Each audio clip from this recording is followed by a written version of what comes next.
BBC Radio Scotland Extra on your smart speaker or BBC Sounds. This is Sports Sound, where Scottish football lives. What a strike! What a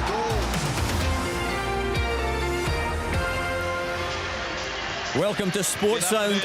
Open all mics. In the background you might hear some of our commentary teams on our various streams as they fade off into the distance to do their thing. But this afternoon, if you're with us, you'll be hearing updates as they happen from all 5 Premiership matches this afternoon. Plus we'll be dipping into the Championship as well and keeping you abreast of all the football in League 1 and League 2. Let's get right across the country. Ross County are at home to Hibs this afternoon, and open all miking for us there is Stuart Kettlewell. Good afternoon, Stuart. Good afternoon, Jonathan. Yeah, we've just kicked off here in Dingwall as the rain comes down. I'll give you the team news very quickly. Ross County make 3 changes. Out goes Watson, Olegby and Tilson. That'll see them line up with Ross Laidlaw in goals. They'll have Johnson, Baldwin, Yakoviti and Purrington as the back 4. There'll be Peter and Cancola sitting in the midfield, and there'll be a front line of Akil, Callaghan, Awura Edwards and Jordan White will be the number 9 striker. For Hibs, they're unchanged. I have to make a mention to Kyle McGuinness. He makes his return to the bench after a year out, so great to see him back in the side. The Hibs will line up with David Marshall in goals. It will be a back 4 of Cabrahia, Hanlon, Porteous and Cadden. 2 sitters of Newell and Kenny. It'll be Martin Boyle from the right, Johan from the left. Josh Campbell will support Kukureyev. And the referee for this one is Alan Muir. Oh, we just had an early chance. Sorry, Jonathan, for Hibs. Really good opportunity. Just had my head on the page there. Having a look at the team news. I think it was an effort from distance from Joe Newell. And it's an early corner for Ross County to defend. So, bright start in this one, but it's still 0-0 in Dingwall. Fantastic, Stuart. And I guess all eyes on Ryan Porteous as well. Can he continue from where he left off the other night? Yeah, absolutely. He's up for this corner just now, but what a fantastic performance it was from the young man. He gets a lot of bad press, doesn't he, for various antics when there's stops in the game and all that, but do you know what? I think he showed his full potential the other night in a Scotland jersey, and I fully expect him to have a similar level of performance here in Dingwall. Great stuff, Stuart. We'll check in with you very soon. We should now head to Paisley, where St Mirren are entertaining Livingston. And there for us is Jim Duffy. Afternoon, Jim. Can you give us the teams? Yeah, sorry, it's a little bit windy here, so I hope you can hear me. And the team sheet's flown away. Loud and clear, yeah. Now we've got the team sheets here. Haven't quite got the shape yet. Sorry, just as we speak there, the ball's into the box here for an effort from Livingston. We've started the game very well in the first couple of minutes. Anyway, I'll just give you the team as we can. St Mirren, Trevor Carsten in goal, Scott Tanza, Mark Kahara, Jonah Aunga, Greg Kilty, Alec Gogic, Ethan Erehon, Keanu Bacchus, Charles Dunn, Marcus Fraser and Declan Gallagher.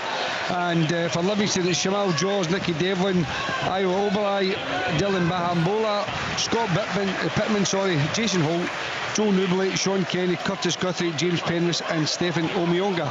So listen, as I said, it's a very windy day here, but the pitch looks magnificent. So both teams very evenly matched, I think, and the big incentive for both of these teams today is if they win, they go into 3rd place in the league above Hearts.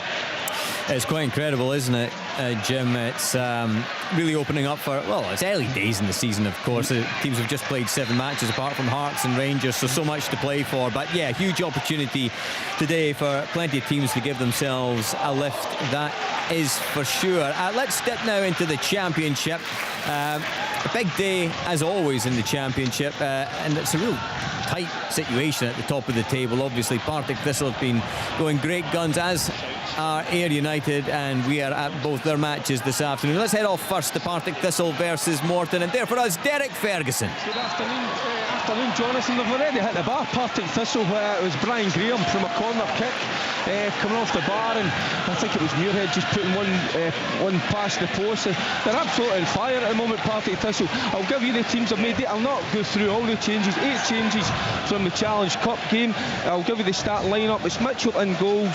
It's a back 4 of McMillan, Muirhead, Holt, Milne, Bannigan and Docherty, the sitting players, with Lawless, McKinnon, Smith supporting Graham up top. And there was 6 changes for that Morton side, so they go with Schweik in goal today, Pignantelli, O'Connor, Strapp and King. A midfield 5 of Blues, Grimshaw, Crawford, Gillespie and Tabai, and Muirhead up top on his own. The referee here today is the one and only Willie Collum. Great stuff, Derek. Thank you very much indeed. We're also at Somerset Park for Ayr United versus Inverness Cally Thistle, and there for us, good afternoon to Chick Young. Hi Jonathan, I think you must be the only rainy place in the apart from maybe Dingwall, did one of the boys say, but I think the weather down here absolutely beautiful as well at Ayr United. The sun is shining, good opening spell for Ayr at the moment, but also some pressure on Inverness. Logan Chalmers of course has joined Ayr United on loan, season-long loan from Dundee United. He's on the bench at the start of this game. I just had ball put in, just off the top of the crossbar, straight from the corner kick. So it's Albinson in goal for Ayr, Houston, Redding with Sonda, McGinty, Ashford, Andy Murdoch, Ben Dempsey, Josh Mullen, Akinyemi and Mackenzie, the starting 11 for them. Inverness go with Mark Ridgers in goal, Harper, Dees, Devine, Carson, Billy Mackay, George Oakley, Danny Mackay, Scott Allardyce, Zach Delaney and Stephen Boyd. The referee here at I was going to say the one and only Colin Stephen. We've got a very prominent member of our staff called Colin Stephen, so it's one of two Colin Stevens who's refereeing. Stephen's not bad. Our engineer-in-chief, Colin Stephen, absolutely. He'll be running the line at some point this season, no doubt about that. He can't run a microphone. Can run a bottle of red wine. He certainly can, yes. Legend. We've got the expenses to show for it as well. Great stuff. First goal in Scotland has been scored this afternoon, and it has come in League One, and it has come the way of FC Edinburgh. They're away at Montrose this afternoon, and it's come from Uzi C's put FC Edinburgh 1-0 up so far this afternoon. Leanne Crichton, you are on VAR duty this afternoon. Much happening in the controversy stakes. No, not yet. It's very quiet, which is perhaps unusual, especially with the 6 matches on in this Saturday afternoon, but I won't speak too soon. I'm sure there'll be something to debate or have an opinion on just very shortly. But all the games, certainly a mixed bag of weather. Listening to the guys and where they're at. One screen, I've got torrential rain, I've got the sun shining elsewhere. Absolutely. East Fife are 1-0 down to Stirling Albion, we should say as well. Robert Thompson has scored in the 6th minute. Tom English, of course, you from that part of the wood, Stirling. And yes, I just noticing out of the window here at BBC Scotland in Glasgow, it is suddenly beautiful. It's lovely. Raining. A man from the Shetland complaining about the weather in the Central Belt. It's much wetter on the west coast, Czech, but it's very windy in Shetland, of course. But my goodness, you can hear the rain on Giovanni Van Bronckhorst's Brawley earlier on. But yeah, mixed conditions, but nice to see the sun everywhere for Willie Miller and Chick especially. It is, yes, yeah. They're getting on a bit. So we like sunny conditions for them.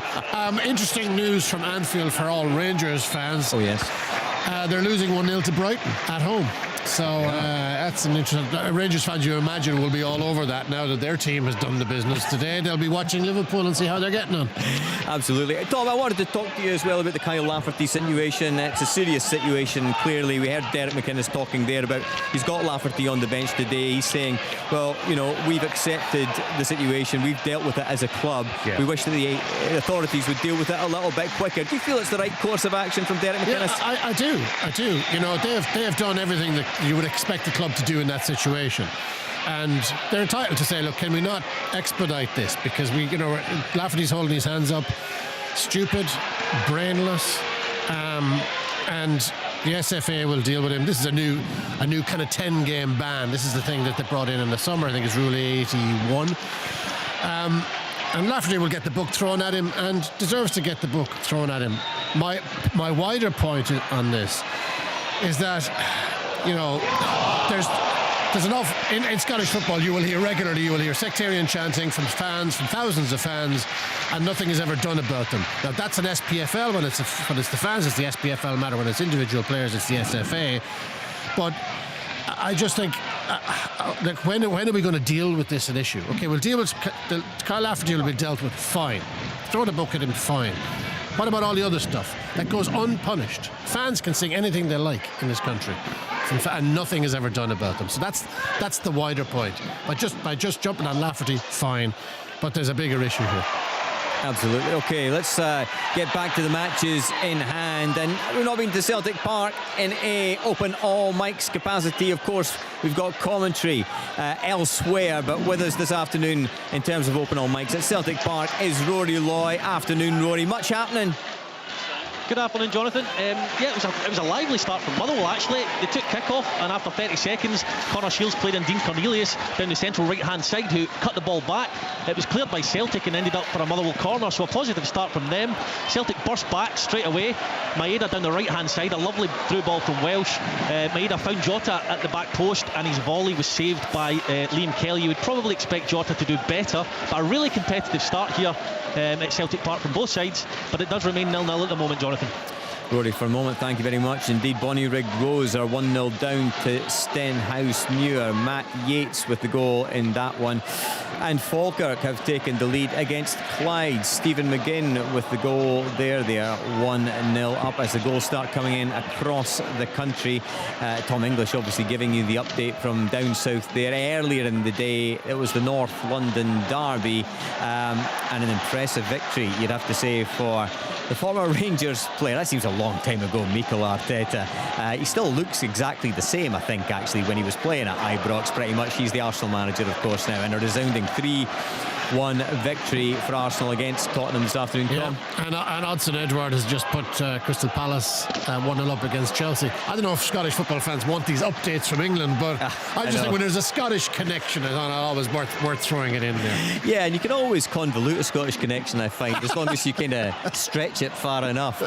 Kane Hester has given Elgin a 1-0 lead against Annan Athletic as the goals continue what to a come. Miss, John. Go for it, Chick. What a miss. Go for it. Ayr United, the ball, it's all Ayr United at the moment. The umpteen corners are getting tormented by, I think the sun is proving troublesome for Matt Ridges and the Inverness goal. In any case, ball whipped in, cabs overhead, the ball's over there, he's on the line just about as Akinyemi, and he heads it against the crossbar and over. But must the goalkeeper's got a touch at the end of that as well, because it's another corner, another two corners actually. It's absolutely all Ayr United. What a miss that was. Should have been 1-0.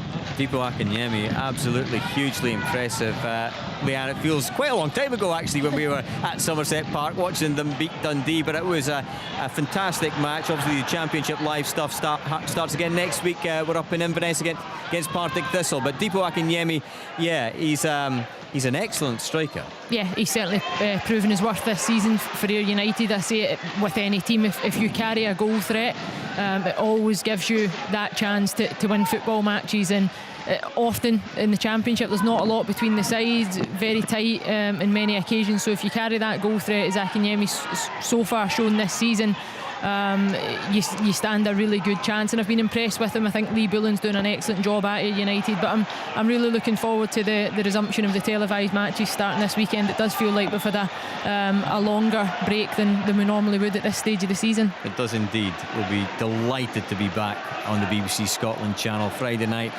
7:30 for Inverness Cally Thistle versus Partick Thistle. Now let's go to Tannadice. It is a big game. It's always a big game on Tayside. Dundee United versus St Johnstone. Liam Fox's first match in charge officially, properly, as Dundee United manager. Alan Preston, how's it going so far? That's a very even match, no real chances, Jonathan, so far, but I like the look of Anaku, Dundee United's new centre forward. He's teaming up with Fletcher. Fletcher, as we know, not got the best athleticism at the moment. He's been a terrific player over the years, but he'll win his fair share, and Anaku's very quick, and even in the warm-up I was watching him, Fletcher telling him he'll flick things on, make sure that you're on your way, and he is lightning quick. So it'll be an interesting afternoon for that St Johnstone back three. Just as you say, United come ahead for a chance here. Fletcher, no, he's overrun it. It's a very even match, and especially big battles in the middle of the park with the likes of Harks in there, Halberg in there for St Johnstone. It's not really set off at the moment. We've gone 10 minutes, still 0-0. It's interesting, I don't know if you heard his comments before the match there about Nicky Clark, Alan. It didn't sound like he was that pleased that he's now a St Johnstone player, put it that way. I think Nicky Clark's been great for Dundee United at every club he's been at, and I was actually asked on deadline day by David Curry what would be a significant signing in Scottish football, and the easy ones are to go for the bigger ones, but I actually went for Nicky Clark because I think he'll score goals for St Johnstone to keep them up. He's already scored, he's off the mark already, scored against St Mirren, so I think Nicky Clark will be a really good signing and will be a disappointment for Liam Fox that he can't call upon him. Biscuits, when you look at Dundee United, I know they've had a horrible start to the season, right, but they haven't scored a goal at home this season. 3 games, no goals. Three goals in the entirety of the league so far, and one of those was a penalty. So 2 from play in 7 games. And yet you look at their lineup and you think, this is a team that should be scoring goals, isn't it? Yeah, you would think so. They've even got the likes of Tony Watt on the bench, but Tony Watt's never been, Tom, when you look at a prolific goal scorer. No. You know, he'll nick in with 5, 6, maybe 10 at the most. Fletcher himself as a creator more than anything else. The one that did score goals for him was Nicky Clark, and that is how I would imagine that Liam wouldn't be too happy that he's gone. But I think that AZ game took so much out of the spirit of the team and the players and the whole club. Who was that? Sorry, it's Jim Duffy here at St Mirren. Chance for Livingston. Went on the counter-attack really, like it's been St Mirren been on the front foot. But it was Dylan Bahambola when that Tanzer skipped past him with a shot, and I think it was a save by Trevor Carson. So corner to Livy. Celtic. Go for it, Rory. Comes down the left-hand side. Jota involved. He clips it into the back post. It's Matt O'Reilly who gets his head on it. Liam Kelly initially looked like he thought he might have saved it. Comes back out and Kyogo busts it into the net. I think it's Matt O'Reilly's goal. I think it was already in. But Celtic 1-0 up. Rory, Celtic thanks for that. Here's a chance. Stevie May's clean through. One of them with the keeper. Goal! What a finish, Stevie May. He's on the left-hand side. The United back three push up. He's through. You can't show a bit of composure. You better believe it. Whacks it by the keeper. Great start for St Johnstone. Dundee United 0, St Johnstone 1. Yeah, I don't know what's better, Alan, the goal or the celebration from Stevie May. People need to tune into Sports Scene later to see it. It's quite funny, but no, it's a brilliant goal, brilliant finish. Just going back to Celtic Park as well, it's Kyogo's goal, I think, Rory. It comes back off. Kyogo, is it? Yeah, as Matt O'Reilly meets the header, it's stopped and Kyogo follows in really well, smashes it home.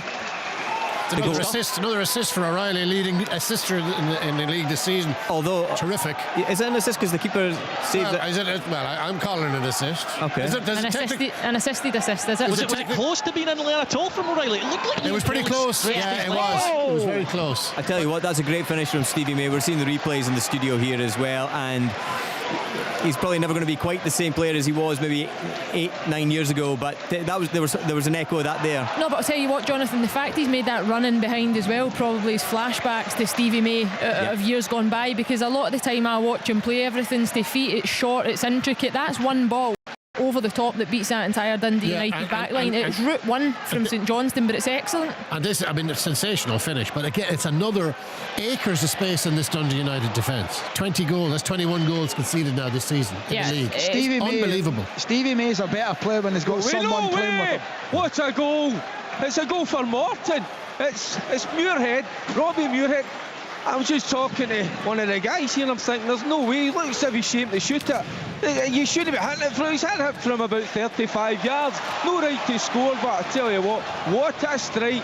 Morton against the run of play, take the lead. Fantastic. Morton 1-0 up against the joint league leaders Partick Thistle there, and it sounds like an absolute belter. I'm sure we'll be seeing that in various guises in the not too distant future by the sounds of that from Derek. It was a great goal, but the goals are starting to come now in Scottish football, well and truly, and it is shaping up to be a fantastic afternoon, as Leanne mentioned there. Sports Scene, of course, on this evening, 7:30 on the BBC Scotland channel.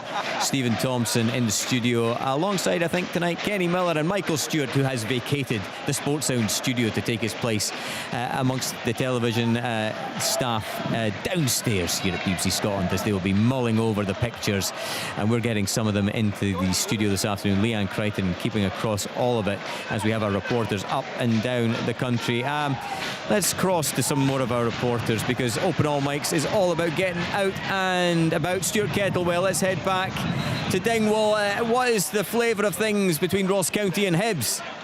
Jonathan, it's been an interesting one. It was frantic for the opening 10 minutes. It really was. It was like a game of basketball, ebbing and flowing, both teams. I would say now in the last 5 minutes, Hibs have took a real control of possession and are starting to probe. But in terms of efforts, we spoke about them at the start of the show. Ryan Porteous has had the two best efforts. One was from a free kick 25 yards out that whistled past the post, and then there just a couple of minutes ago he stepped out from centre back 35 yards out and let fly, and it was beaten to the side and behind for a corner. from Ross Laidlaw. So I would say that Hibs are shading it just now, but it's an interesting game. It's pretty full on. There's good energy in the game, and it's making for good viewing so far. I must apologise as well to Willie Miller, because I think it's 19 minutes into the match so far, and I'm not sure we've come to you once actually, Willie, since the play got underway between Aberdeen and Kilmarnock. I take it from your general silence, not a lot happening. Not a lot, Jonathan, unfortunately. I mean, the weather is sparkling, but on the field of play, listen, there's plenty of energy in it, and it is end to end, but unfortunately, from my point of view, the creativity from both sets of players in and around the box just isn't there. Lively enough, you know, quick, the pace of the game is good enough.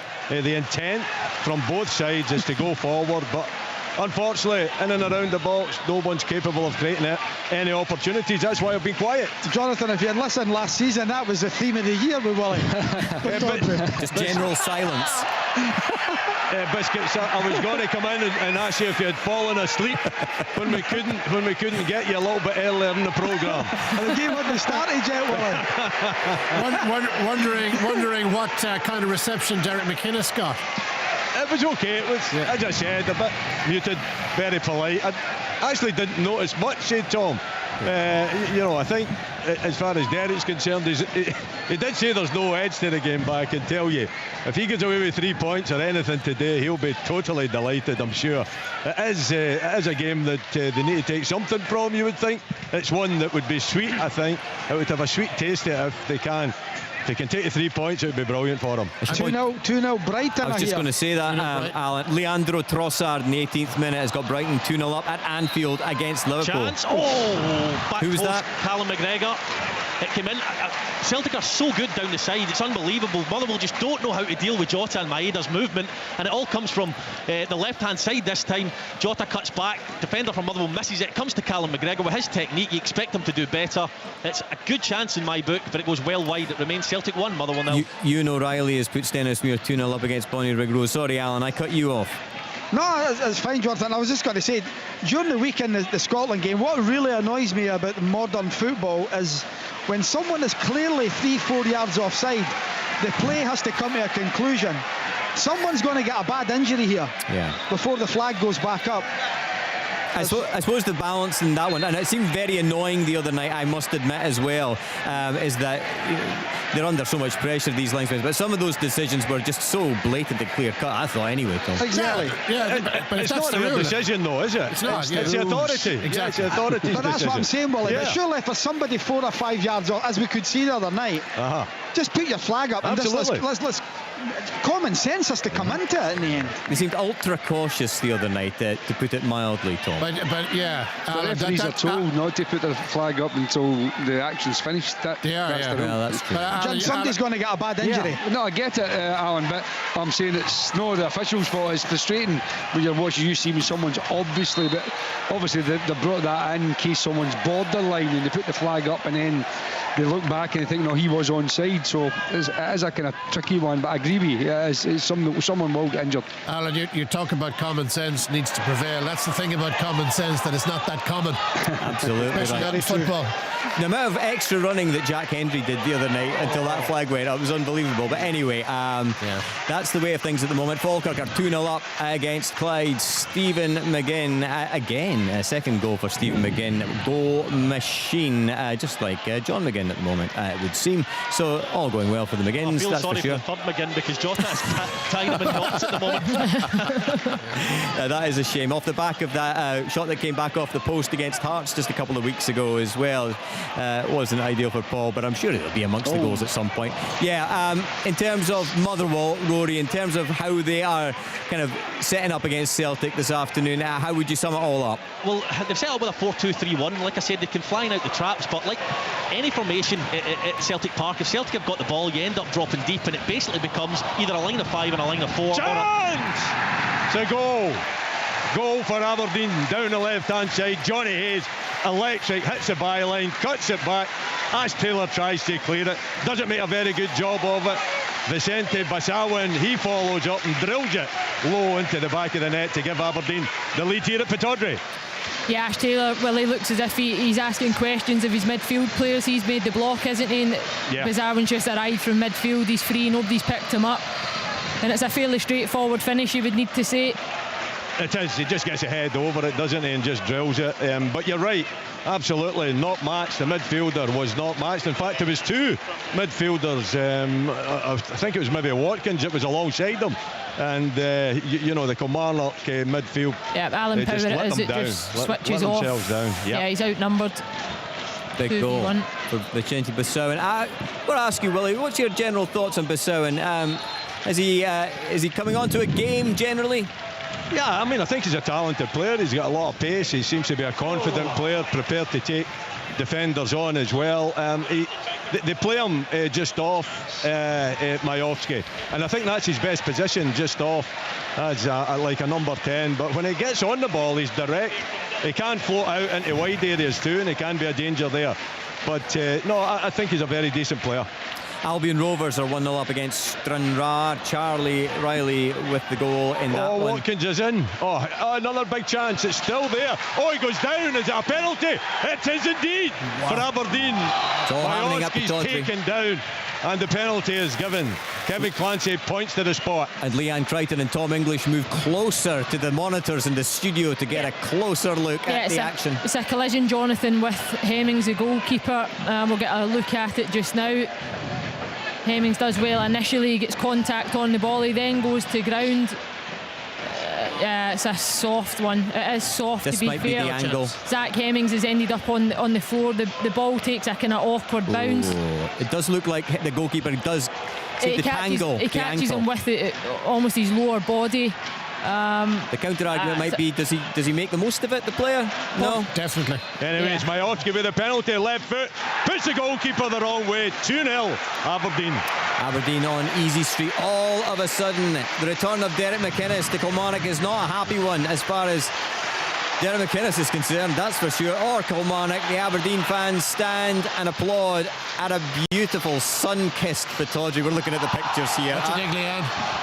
It's a tough one. It is soft. Listen, there's contact. I'll hopefully get another look at it again from a different angle. Hemmings has just got himself in the wrong place. He's got himself tangled, but I don't think he intentionally brings the player down, if that makes sense. But that doesn't mean either that it's not a penalty, because there is an infringement. Who's that? Jonathan, it was Ross County. Allura Edwards, what an opportunity. Mistake from Hibs. The ball shifted across from William Akio, comes to Allura Edwards, only with David Marshall to beat, but the big goalkeeper with his experience stays big, makes the save. Best chance of the game by a distance. Still 0-0 in Dingwall. Wee weather update from here. It's all changed. Get your Glasgow weather back up the road, John. It's absolutely sheeting down, and these poor souls. I know. What was that? Sheeting down, and all these poor souls. The far side of Somerset Park was uncovered. Sailing a wee bit too close to the wind with that. Oh, Glad you Matchday teeth in, Chick. Good weather pun is the same time, Derek. Can nice I finish one. this? Oh, sorry, on you go, Chick.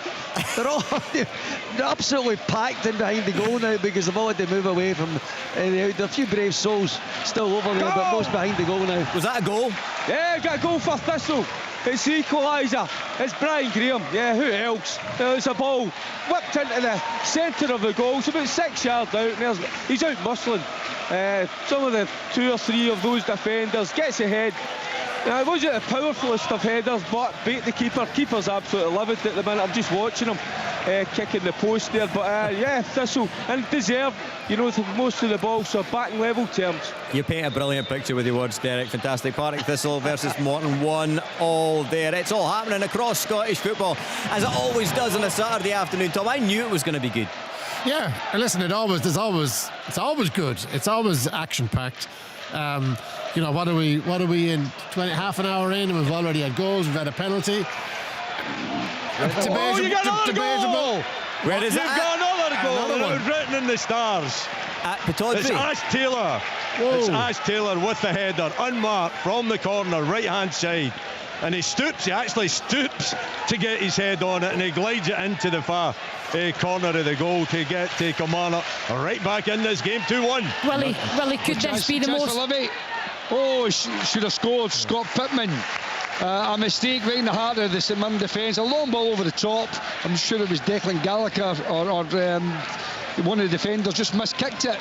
Scott Pittman, right through, 1-on-1 with the goalie. Normally a really good finisher in those situations, but just kind of scuffed it, and Trevor Castle saved to his feet and went for a corner, but Livy should have been 1-0 up there. John, we've had one of these moments you were talking about here with the offside. I mean, he's absolutely miles offside at Akinyemi. The linesman doesn't flag, and he looks embarrassed. It keeps going, though. At least, must have been 7 or 8 seconds after with a clear offside decision, and eventually when he touches it, the linesman brings the flag up. I mean, it was blatantly offside. Sure. Stranraer are 1-1 with Albion Rovers as it stands. Scott Robertson with the equaliser in that game. Leanne Crichton, we were watching back the replays of the Ash Taylor goal there, and we're talking about the return of Derek McInnes. It is, of course, the return of Ash Taylor as well, and that match seems to, well, it's got plenty of subplots, obviously, and it's certainly, with Aberdeen 2-0 up, this changes the complexion entirely. Yeah, well, that's what I was going to say. It's probably the most goal-mouth action that Willie Miller's had in a couple of seasons, actually. This is probably absolutely delighted for you, Willie. I'm looking at the clock there. It's just gone 30 minutes in the game, and you've never been off the radio this afternoon. It's excellent. Ash Taylor does really well, gets up well, directs a header beyond Kel Roos, which is a tough one because he's got a lot of bodies around him, and it's a huge goal, actually, from a Kilmarnock perspective, because 2 quick-fire goals from Aberdeen, you could be really out the game, but to bounce back and get one back certainly gives them a fighting chance. Alan Preston, what's the latest from Tannadice? St Johnstone are dominating United. If I have had a chance, Jonathan, was a out-swinging corner by McGrath. It was a header for Fletcher, but it was headed off the line by Stevie May. But St Johnstone are winning the ball. United are taking chances at the back. Again, they've just nicked it, but they gave it away. Murphy's just been caught. St Johnstone look such a different side from last year. There's a lot of new players coming in. Clark up front, obviously. Ryan McGowan's playing in the middle of the park, and he's just blocking anything that's been played up to Fletcher. St Johnstone very comfortable at the moment, leading by 1-0. At Celtic Park, Celtic still in front against Motherwell. Rory Loy, what's the latest? Yes, the latest is Sean Goss has just had a shot from a quick free kick from the halfway line, and I think that was a sign of frustration as Celtic are camping Motherwell in. They can't really get up the pitch. They did have one flurry up the pitch through Paul McGinn, who whipped a ball in. It was never going to trouble Joe Hart. Celtic starting to dominate the game, like I said. Other than the first 30 seconds, Motherwell haven't been in it. They're really struggling to get up the pitch. The wingers and the 3 up behind Kevin Van Veen are getting pushed back the way. It's becoming a 5 in midfield, so a 4-5-1. They do have a free kick now. Liam Kelly's going to take it. He's going to take it quickly, but Celtic dominating proceedings. They've not had too many chances, to be fair, since they scored, but it does remain Celtic 1, Motherwell 0. Jim Duffy, you are in Paisley for us this afternoon for St Mirren versus Livingston. Still 0-0. What's your general take?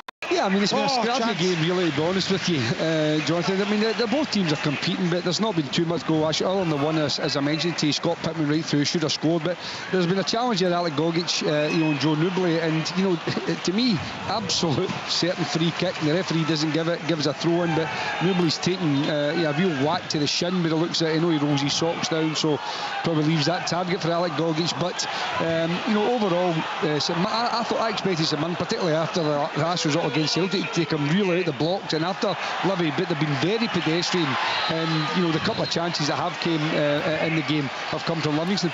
Let's give you a roundup of all. Sorry, you go, Alan. Leanne, have a look at this as a referee assistant on the far side. It's Dre Wright, I think. Halberg has gone into a challenge. It looked a heavy challenge. The referee waves play on, but once the ball's gone out of play, there's a set two between a couple of players. Yeah, we'll hopefully get a read on Alan. I think it's BH, the left back, as he's going to be booked, and Dre Wright's booked as well, so there's left back and the right wing back both booked. Yeah, Hedock's coming now, we'll get a better look. Yeah, the replays are coming in now at Tannadice. It's quite a distant one so far. We might get a more close-up one in the second. In the meantime, I'll just give you a breakdown of the scores in the Premiership. Earlier, of course, Rangers 4-0 winners against Hearts at Tynecastle. Aberdeen currently 2-1 up against Kilmarnock. Celtic 1-0 up against Motherwell. Dundee United trailing St Johnstone 1-0 at Tannadice. Ross County 0, Hibs 0, and it's St Mirren 0, Livingston 0. Any clarity, Leanne? I don't know if there was there a challenge initially, Alan, before the push? There was a challenge on Halberg, it looked like. Yeah, and I don't think Dre Wright's too chuffed with it. In terms of the championship, the latest score updates, Chicks Ayr United versus Inverness County Thistle, still 0-0. How does he miss it? How does he miss it? Quite incredible. Ollie Shaw, long throw-in, set pieces. Aberdeen not organised at all. Ash Taylor, long throw-in, Ollie Shaw, all on his own. It goes to ground. It's a diving header. It comes off the side of his head. Goes by the post. We've got a goal, Jonathan. Go for it, Derek. It's again from the hedge, not Brian Graham this time. Just try to have a look. It might be not Bannigan. That looks like Bannigan's come into the back post. I'll clarify that anyway, Jonathan. It's again, they've been under pressure, Morton. They've been panicking, giving away corner kicks, free kicks, and you could just see the pressure was starting to take its toll. But certainly Thistle take the lead here 2-1. Shows good character from Partick Thistle, Derek, after going a goal behind. Yeah, and they started really well and lucky not to take the lead. 3 minutes in, Brian Graham hitting the bar, but they weren't. They were stunned a little bit by the goal. So was I, because they'd no right to hit it in from 35 yards. But they just gathered themselves and just started to exert that pressure. It's actually Kevin Holt that's got the goal, Jonathan. And the pressure has been mounting and mounting. Giving out, as I say, Morton panicking a little bit too much. Giving away corner kicks, free kicks. And Juranovic cracks the crossbar from a free kick. It was a free kick about 25 yards out. Juranovic stepped up. It was Hatate who won the initial foul, and he cracks it off the crossbar. Liam Kelly standing watching, absolutely no chance. It remains Celtic 1, Motherwell 0, but I thought for the life of me that was heading into the back of the net. If it hits the net, Rory, it's bursting the net. I think he catches it with some amount of force, doesn't he? He does. I nearly got whiplash following the ball, and it cracks off the crossbar, and it was very, very nearly Celtic 2, Motherwell 0, but it does remain 1-0. Leanne, watch this bit of skill from Anaku. Just watch this coming up. He flips over about 4 St Johnstone players. Oh wow, that's fantastic to see. Jonathan, good luck getting through all those scores today. Well, I should bring you up to speed actually, because Lyle Cameron has put Dundee 1-0 up against Hamilton Accies. Alan Troughton scored a penalty to pull East Fife level with Stirling Albion. That's 1-1 in that one as the goals continue to rain in around Scotland. Partick Thistle, as we heard from Derek Ferguson, have turned things round. They're now 2-1 up against Morton at Firhill, and Cove Rangers, I should say, are 2-0 up against Arbroath. Gets Connor Scully, who's got the second goal in that one. Liverpool have pulled a goal back against Brighton. Roberto Firmino in the 33rd minute. They trail Brighton at Anfield by 2-1. It is heating up right across the country. Well, we have a brief hiatus. Oh, it's in! Is that a goal? Too soon. Who's that? Oh, yeah, it's a goal for Motherwell. The ball comes into the box and Juranovic goes to calmly chase it back to Joe Hart. Joe Hart scrambles back the way, completely misses him out, and from absolutely nowhere, Motherwell level. It came from a corner initially, gets cleared back out. I think it's Spittle beats the ball back into the box, chested down by Juranovic, and Joe Hart can't get there in time, and it's Celtic 1, Motherwell 1. Rory, I was looking at that in the build-up there, and I thought it's the first time Motherwell have been up the pitch, and I thought, what a chance to get yourself back in the game from a set piece. But it's so nonchalant from Celtic. It's everything that they've been doing this season, though, really composed and keeping the ball, looking to build, get the play going, but there's just zero communication between Hart and Juranovic. Hart comes to gather, Juranovic thinks he's behind him, doesn't he? He just shifts it with the chest into the back of his net. Is Joe Hart too hasty to come out, or is it too much on the chest from Juranovic, Leanne? He's probably, it's a combination of both, you're right, because Hart's come out with a lot of pace and he's off centre, he's beyond his goal, you know, he's almost in line with the post, and Juranovic just wrong foots him with the contact, and because the pitch is looking as slick as it is, just comes off the surface and it's into the back of the net. You can see highlights of all the action, of course, on Sports Scene this evening, 7:30 on the BBC Scotland channel, and that is a look away now moment for all Celtic fans. Josip Juranovic and Joe Hart getting in all sorts of trouble. Possibly a goal Motherwell needed, actually. In the last 2 games they've had 46 shots on goal combined, and not scored 1 goal, so possibly they just needed that little bit of luck, and it's fallen for them today, but they're still up against it here as Celtic go on the attack. Also, when you look at the game plan, sorry Jonathan, is that in a game like this, Celtic, what they've done very well this season is they score early. So to then go and peg them back and get level at this stage in the game, just approaching half-time, you're back to square one again. You're exactly where you want to be from a Motherwell perspective. I think breaking news, Jonathan. Go for it, Derek. Yeah, well, they call them. There's a coming together in the middle of the park. Brian Graham, I think it was Lewis Stratt, the two of them wrestling, go to ground, and I saw Willie Collum flashing cards for that. No, sense prevailed, and just give him a little ticking off, tell him to get on with the game. So good refereeing. Because there you go. Yeah, Jim, aye. More news just in. I minded an arc to go up the road.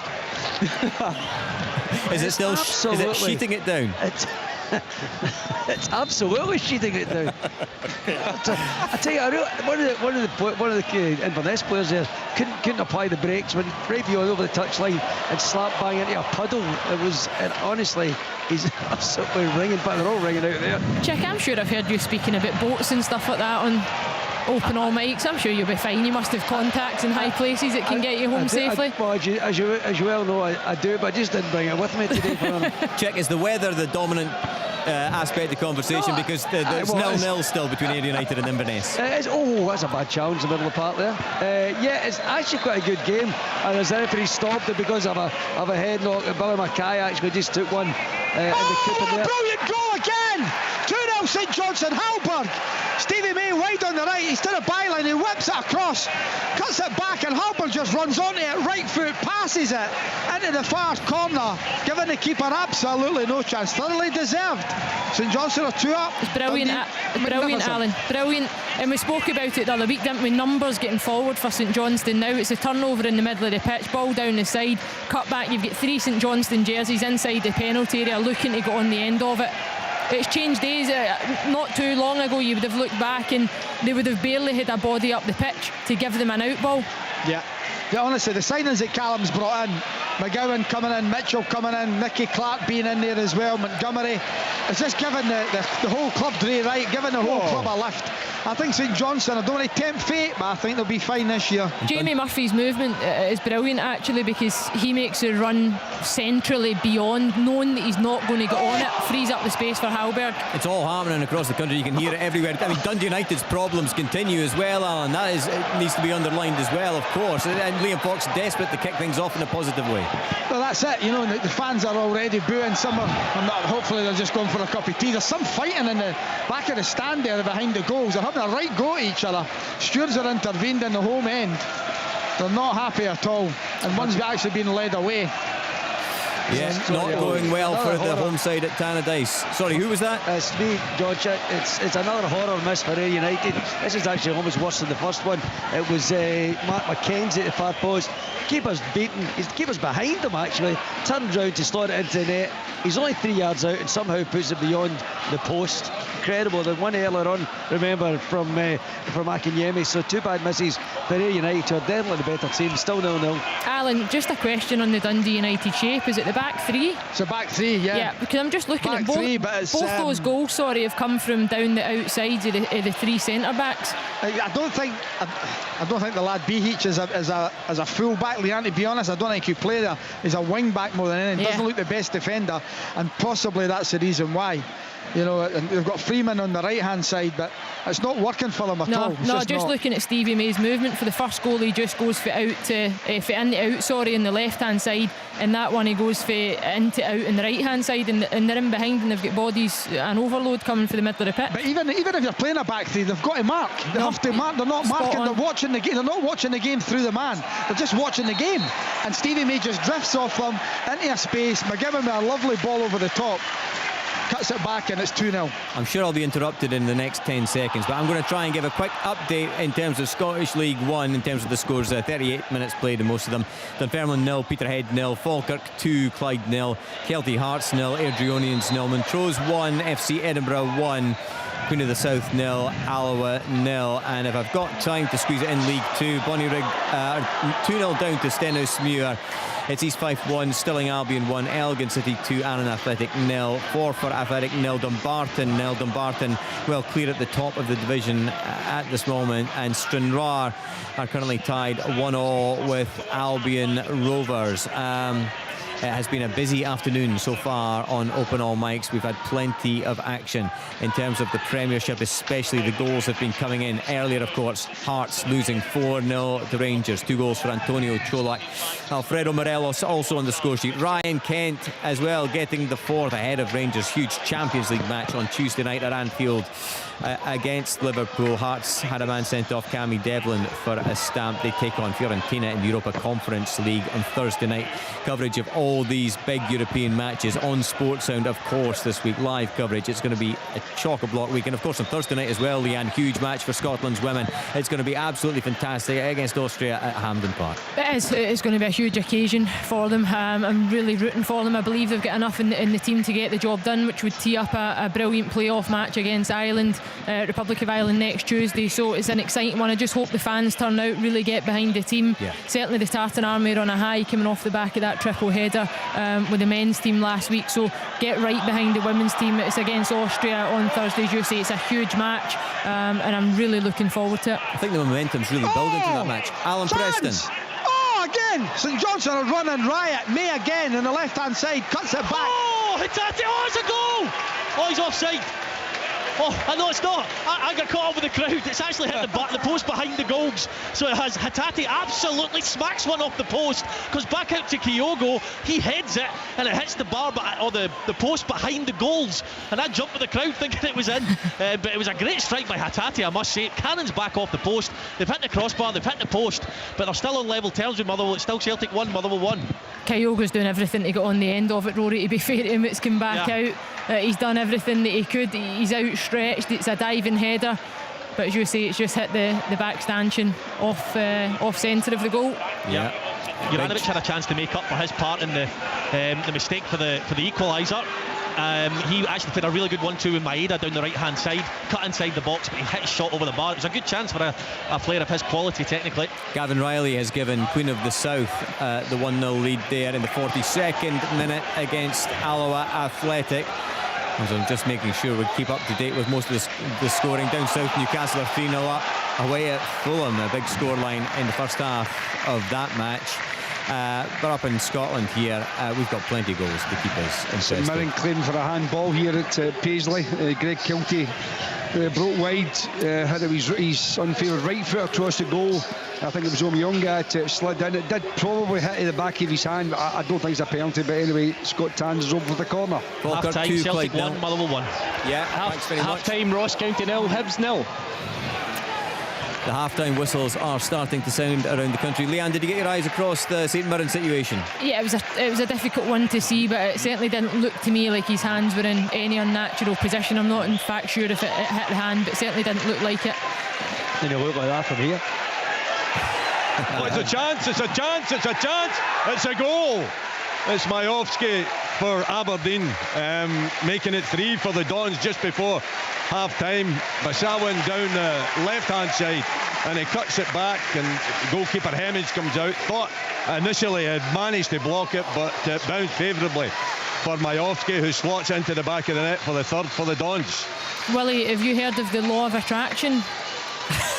Because remember, it's been a long time since that's been said. It's been a long time since that's been said. Positive energy brings positive things to people's lives. This all started in the night of the Ukraine game. You do know that, don't you? You've been blessed with goals this afternoon. Blessed. Half time at Tannadice, Dundee United 0. Booed off. Ever since Willie Miller slapped on the sunscreen, it's been the law of attraction. Last time I saw that was the disco in Glasgow. That's half time at Somerset Park. Well, I take it half time at St Mirren. Half time at Firhill. Should have said 0-0. Thistle 2, Morton 1. Well, all these matches seem to be finishing pretty much at the same time. At Pittodrie, 3-1 to the Dons. And there we have it. Yes, the half time. They started at the same time. What an afternoon it has been so far here on Sportsound. The goals have been raining in, plenty of action around the country. We will bring you all the updates from all the grounds that we are covering at half-time. It's been a great first half in terms of these 3 o'clock kickoffs. Let's hope for even more in the second half. Sportsound with you here until 6 o'clock this evening. Football from Sportsound. Brilliant drop of the shoulder. From BBC Radio Scotland. There's no substitute. My story deals with my dad, who was an army medic in the Second World War. To coincide with the centenary of the BBC, we're sharing the tales from your family that just have to be passed down to the next generation. Our own animal lodgers started to be a bit more exotic. Marmosets in the living room, stick insects and a large spider in my bedroom. Listen to the stories so far and share your own by heading to bbc.co.uk/Radio Scotland. I was struck too by the views of the Fife Coast, which I saw from such a height. 100 years of Scottish stories across 2022 on BBC Radio Scotland. You are listening to Sports Sound on BBC Radio Scotland. It has been a pulsating afternoon of football so far, and there is plenty more to come. Earlier we brought you Rangers 4-0 victory against Hearts, which put Rangers on top of the Cinch Premiership as it stands, but Celtic are currently top of the table in terms of goal difference, and that is because of the way things are at Celtic Park so far this afternoon, but they have not had it all their own way this afternoon. There for us is Stuart Mitchell. Thanks, Jonathan. Yes, Celtic won, Motherwell won. Celtic getting off to a good start with possession, trying to rebound from their defeat to St Mirren just under a fortnight ago. And it didn't take long. Kyogo scoring after 50 minutes. O'Reilly was the initial header inside the 6-yard area. It was saved by Kelly, but as the ball looked to trickle across the goal line, Kyogo got there just ahead of it doing so and smashed the ball into the roof of the net. McGregor spurned a chance over the crossbar. Juranovic rattled the crossbar with a free kick. But in 36 minutes, Celtic Park was stunned. Motherwell had a corner, they put the ball into the area, they went out of the box, cleared, back in it went. Juranovic tried to chase the ball back to goalkeeper Joe Hart, who was a little off position from where Juranovic was aiming the ball. He tried to get back in time to stop it crossing the line, but he couldn't do so, and in his attempt it went over the line and into the side netting for an equalising goal from Motherwell. They haven't had too many clear-cut chances to trouble Joe Hart. Celtic looked to respond. Kyogo thought he'd scored after putting a header wide of the post, but Celtic Park erupted, thinking it went into the back of the net. And just before half-time, Rio Hatate unleashed a 20-yard drive, and that rattled Liam Kelly's left-hand post. But half-time here at Celtic Park, it's Celtic 1, Motherwell 1. There's a real scramble for third place in the Cinch Premiership as it stands. And as it stands, Aberdeen are in that position at half-time so far this afternoon. That's because they've had the edge over Kilmarnock. Watching for us is Willie Miller. They have, and it's been an exciting first 45 minutes. It was full of energy in the opening exchanges, but it was on 22 minutes that Aberdeen took the lead. It was Bissawin who followed up in a Johnny Hayes cross after Ash Taylor just managed to get a little toe to it, but all he could do was really tee it up for the midfield player. There was no covering midfield players for Kilmarnock, and Bissawin just got the head over the ball and drilled it into the back of the net. 2 minutes later, it was a second for Aberdeen. Just a long ball, slightly to the left-hand side, and Kilmarnock didn't deal with it defensively. It broke to Majowski in the box, and I thought that the chance had gone, but then it was brought down by Hemmings as the ball just slipped away from the goalkeeper, and he slotted it into the back of the net. He didn't slot it into the back of the net. It was brought down first, and then he slotted it into the back of the net from the resulting penalty. Took it really well, drilling it low to his left-hand side, putting the goalkeeper the wrong way. But Kilmarnock weren't out of the game. They were playing attacking football. They were trying to get the ball forward early, and they got the reward from a corner, right hand side, ball played into the box. Nash Taylor just lost his marker above everyone else and manages to just glide it into the far corner to give a bit of hope for the visitors. But just on half-time, the Dons again got a third goal. Majowski it was. Bissawin down the left-hand side. He crosses the ball into the box. Majowski goes for it. Initially it was blocked, but he got the rebound and he slotted it home for Aberdeen's third. The exciting stuff here at Pittodrie in the blazing sunshine. It's Aberdeen 3, Kilmarnock 1. Willie Miller enjoying life at Pittodrie, the Costa del Sol up there today. Dundee United trying to peel themselves off the bottom of the Cinch Premiership. They're at home to St Johnstone this afternoon, and watching for us is Alan Preston. It's a long way back for them, Jonathan. They're losing by 2-0, and rightly so. Could actually be more. And the theme of the first 45 minutes is Dundee United's back three not marking at all. They're 1-0 down in 15 minutes. Long ball found Stevie May at the freedom at Tannadice Park, and he ran through on the keeper and smashed it by him into the top corner. Murphy then had a shot which he crashed over the top of the bar, and Dundee United then had their one and only chance that I've got of any note in the first half, an outswinging McGrath corner. Fletcher with a header, but it was kicked off the line by that man May. It was 2-0 in 39 minutes. McGowan picked up the ball again. Stevie May not marked wide on the right, gets to the byline and pulls the ball back, and running onto it was Halberger, side-footed it into the bottom corner. Magnificent finish for the second goal. Two brilliant goals from St Johnstone. Just before half-time it could have been 3. May to Murphy. Murphy jinked away, eventually got the shot off. It fell to Dre Wright and he pulled his shot just wide of the target. Massive team talk for already under pressure, not under pressure, but new manager Liam Fox at Tannadice. Half-time score, Dundee United 0, St Johnstone 2.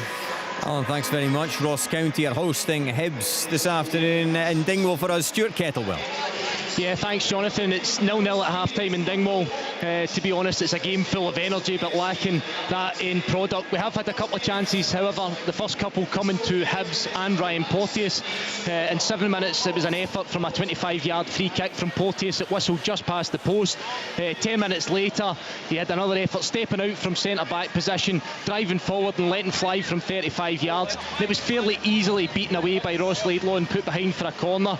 But in 30 minutes the best chance of the game fell to Ross County, and Awura Edwards, a mistake from the back line of Hibs, presented the ball to William Akio. He fed in Ross Callaghan, who slipped it into Awura Edwards, and he only had David Marshall to beat. But as I say, the big experienced goalkeeper stood up well and made an excellent save. I would say that the wide player for Ross County should have finished, and the only other chance of note was in 45 minutes from Hibs' point of view. Play down the right hand side from Chris Cadden, found the head of Joe Newell, but a pretty tame effort again was into the arms of Ross Laidlaw. It's been full energy, Jonathan. It's been a decent enough watch, but it remains 0-0 in Dingwall. Hibs have the opportunity to get into third place this afternoon if they can get a win in Dingwall this afternoon. St Mirren and Livingston also with their eyes on that third place if they can do the business in Paisley this afternoon. Watching on is Jim Duffy. Yeah, 0-0 here at half time as well. Jonathan, it's really been quite a poor and scrappy game, bereft of any real quality.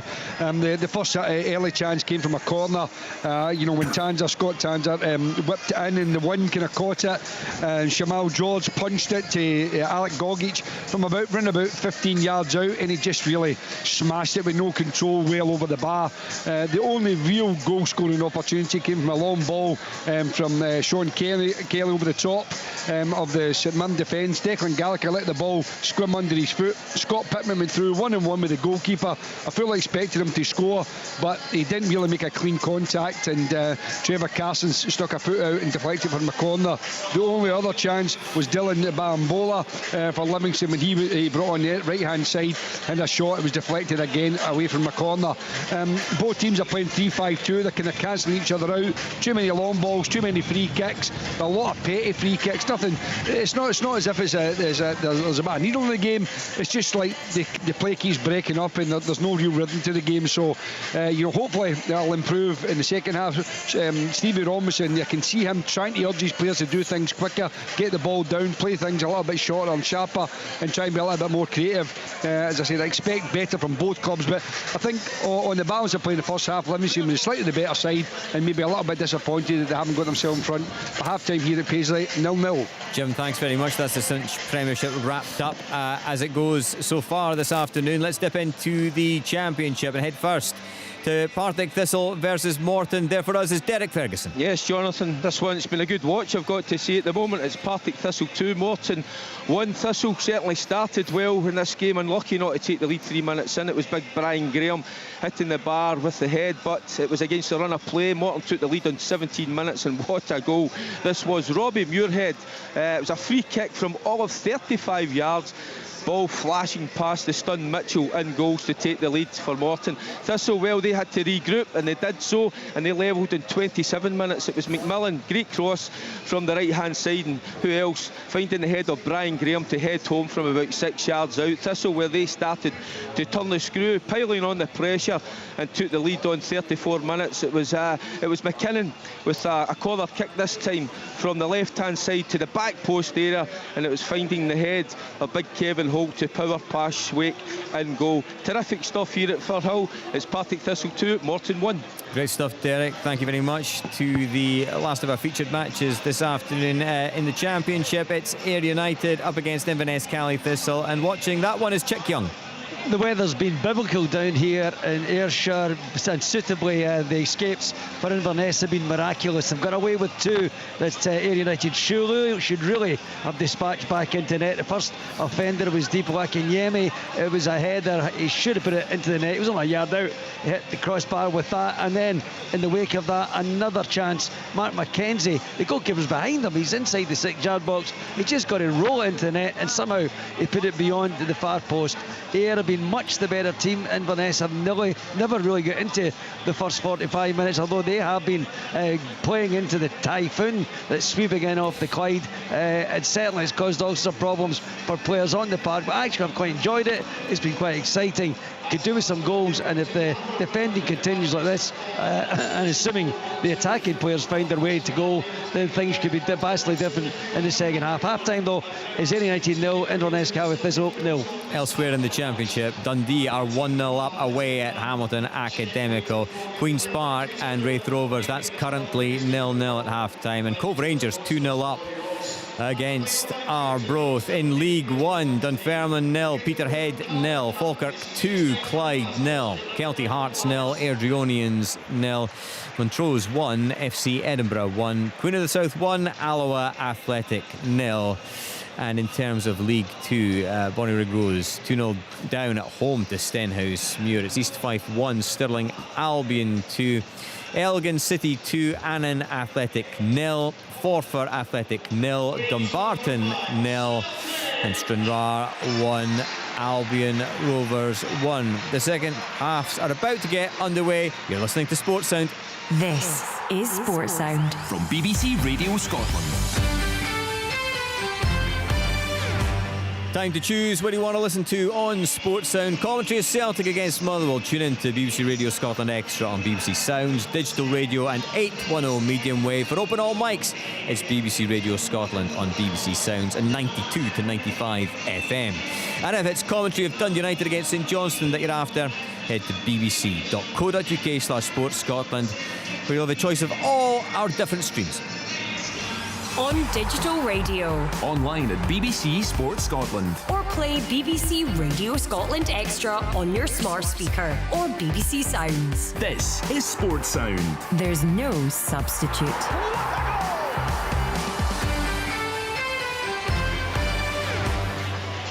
You are listening to Sports Sound, open all mics, the second half of all the matches are about to get underway. Tom English, our chief sports writer, is with us in the studio this afternoon, and Tom, as always, the talking points simmer and bubble and eventually come to a boiling point, usually about an hour from now. But what are you looking at so far that's making you interested? Well, a lot. I mean, Motherwell's equaliser was remarkable. Own goal. Motherwell's second top scorer in the league this season is own goal, behind Kevin Van Veen. Goodness me, that was straight out quick. of the traps. Goal for Hibs, Jonathan, is Ryan Porteous. It's a long throw from Joe Newell. Ross County couldn't quite clear their penalty box. It falls kindly to Ryan Porteous, and left-footed he slots it by Ross Laidlaw in the Ross County goal. So a great start for Hibs at the beginning of this second half. It's Ross County 0, Hibs 1. The legend continues. And there's another storyline for you. And a bit. Just thought I would tee you up, Tom. Yeah, a lot of people, the anti-Porto brigade, were saying he's going to get sent off today, definitely. But no, he hasn't. He's continued this little fairy tale of the week. And that's a goal that put him up. And again, that was a tough game for them. So 1-0 up. Storylines. Remember, Dundee United booed off. St Johnstone, excellent, really good value for the 2-0. Could be more. Dundee United still haven't scored a goal at home. Defensively, they look an absolute shambles. St Johnstone are going to score more goals if Dundee United keep defending like that, as they have been defending all season. Lazy runners, tracking back, incredibly lazy defending. St Johnstone are going to have a field day. 2 really good goals for them. Yeah, there's a lot happening, and now, of course, Porteous pops up.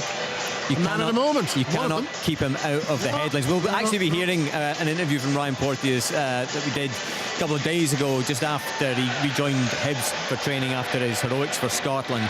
And obviously there's all the talk about his contract situation. He's into the final year of his contract at Hibs. He's out of there, isn't he? It looks that way to you, Tom? Oh yeah, look, I think he's a very ambitious guy. He's not lacking in self-confidence. He would feel that the next progression in his career is to go down to England. At what level, we don't know. I think there is a little, people are getting a little bit carried away with the whole Porteous thing. He is a good player. If you apply discipline to his game, he becomes a very good player. But I'm seeing Serie A, I'm seeing Premiership. I think everyone needs to calm down. If Porteous concentrates on what he is good at, he's got a big future in the game. It's all the ancillary stuff, the discipline problems. I mean, you know, the summer, the charge he was up in court for and got found guilty of throwing a plastic tumbler at a woman. All of that nonsense, he needs to get rid of that from his life, because he's got talent. It's surprising, isn't it? Because when you speak to him, he's a really engaging character, a very intelligent young guy, and he's very composed, Leanne. And clearly, I spoke to him the other day. He was talking about John McGinn, you know, a former teammate of mine, now captain of Villa, playing in the Premier League and playing at the highest level is my ultimate goal. That was Ryan Porteous just the other day. It does sound like he is looking at the next step. What a goal that is. And it's Inverness, Caley Thistle. They were outclassed in the first half, but they've started in electric style in the second. Billy Mackay with a little glancing header, ball floated in from the right hand side. He just ran in front of his defender, glanced the header, and it's into the back of the net beyond Charlie Alvinson. And against the run of play, I have to be said, Ayr United are behind. It's Ayr United 0, Caley Thistle 1, Billy Mackay. That's a big goal in the context of the Championship. Chick, thanks very much for that. Leanne, does it look like a question for Hibs now of how they handle the Porteous situation? Because obviously come January, if he doesn't sign a new contract at Hibernian, he can obviously start negotiating with other clubs. Excuse me, as I correct myself here, that goal was actually Cammy Harper who got in there just about the way I was seeing scored 2 a week against Dundee. Well, he did. Well, Billy Mackay made the run. I thought he got the glancing header, but I see now it's Cammy Harper, so it's 1-0. 1-0 to Caley Thistle against United. Cammy Harper, the scorer. My apologies. Thanks for the clarification, Leanne. Yeah, it will be interesting to see how they handle it, but I do believe that Ryan Porteous will want to move on from Hibs. I think he'll want to go and try and test himself, whether it's in England or it's abroad. You look at some of the young players that have come through in recent seasons that have gone to Italy. It might be an option, but you're right, he's got to get the nonsense, like Tom says, out of his game, because he's a really good footballer, and if he focuses on that, he can become an even better footballer. The reality he's been offered a contract, Liam, which he's turned down, and I believe that Hibs will go back again in the coming days to try and get him to sign up, because what they won't want him going out the door for nothing. That's what they don't want, a youth product that's come through the ranks, who's played in the team. They won't want him walking out the door for nothing in the end. You know, they want to try and get something, even if it's something in the contract where he stays for a year with a set fee in it if he goes, but then his opportunity might go, so it's a tricky one for all involved. His next move will be an important one regardless, Alan, I think, and how his career plays out.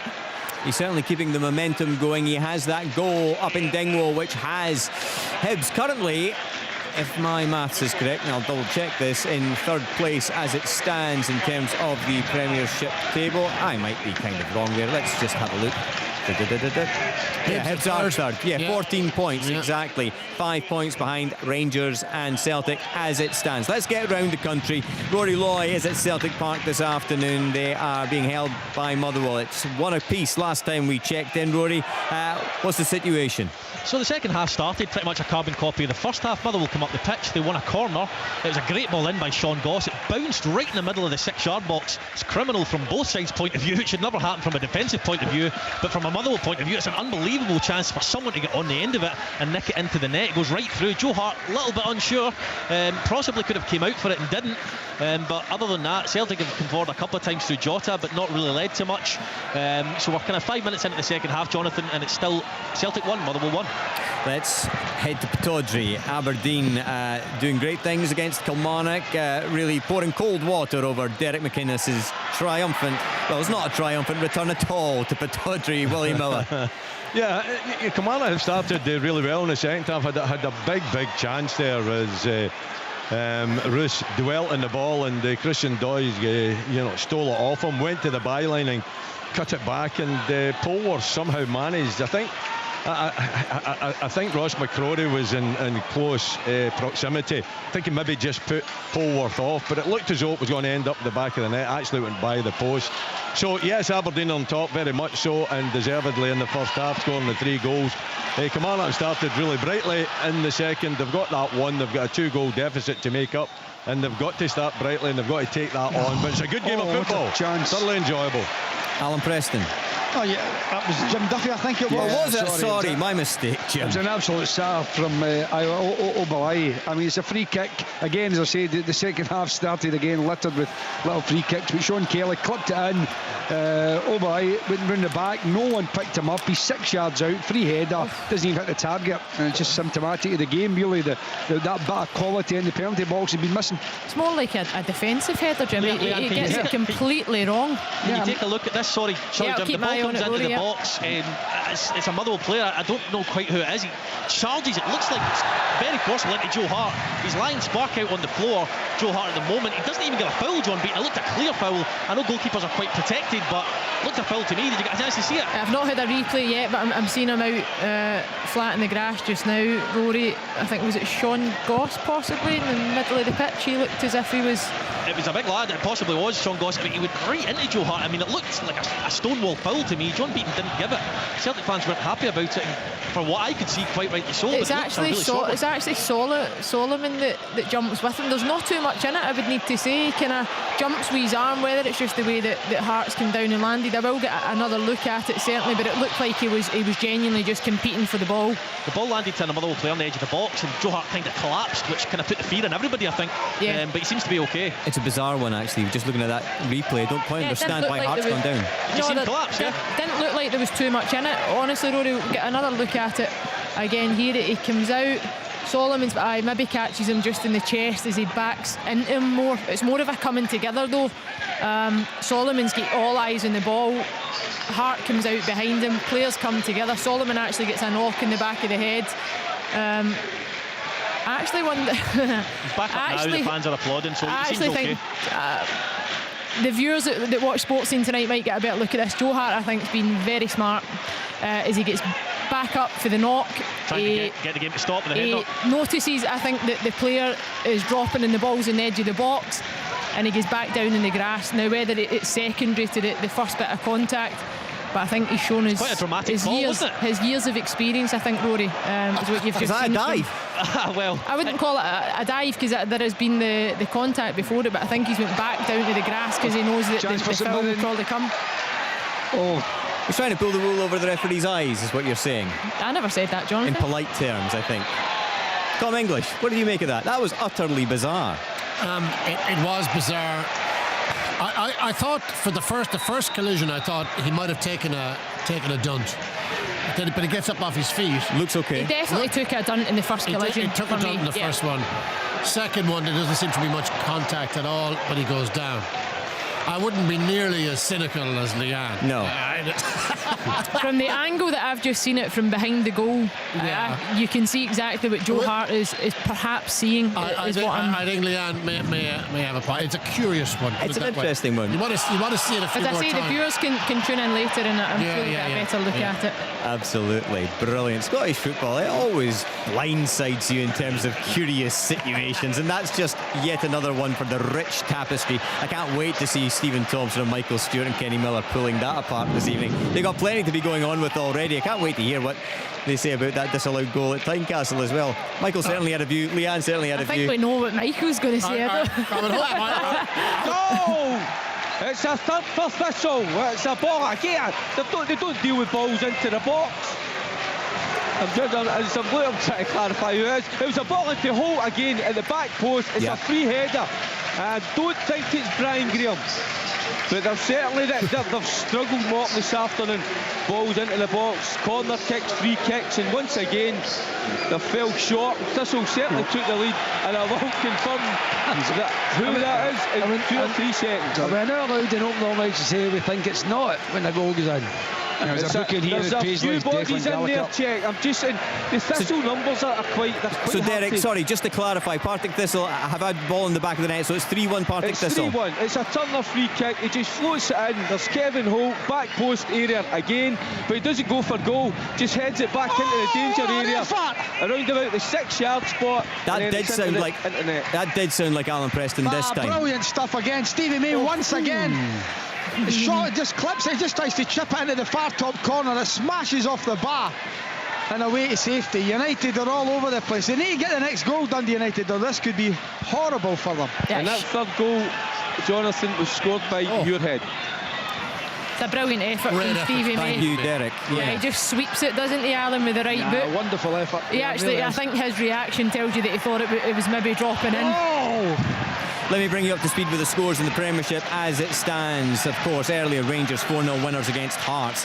Aberdeen currently 3-1 up against Kilmarnock. Celtic are being held by Motherwell 1-1 at Celtic Park. Dundee United 0, St Johnstone 2 at Tannadice. Up in Dingwall, Ryan Porteous has put Hibs 1-0 in front, and St Mirren are being held by Livingston and Paisley. It's 0-0 in the Championship. Ayr United are trailing Inverness Calling Thistle 1-0. Hamilton Accies trailing Dundee 1-0. Partick Thistle now 3-1 up against Morton.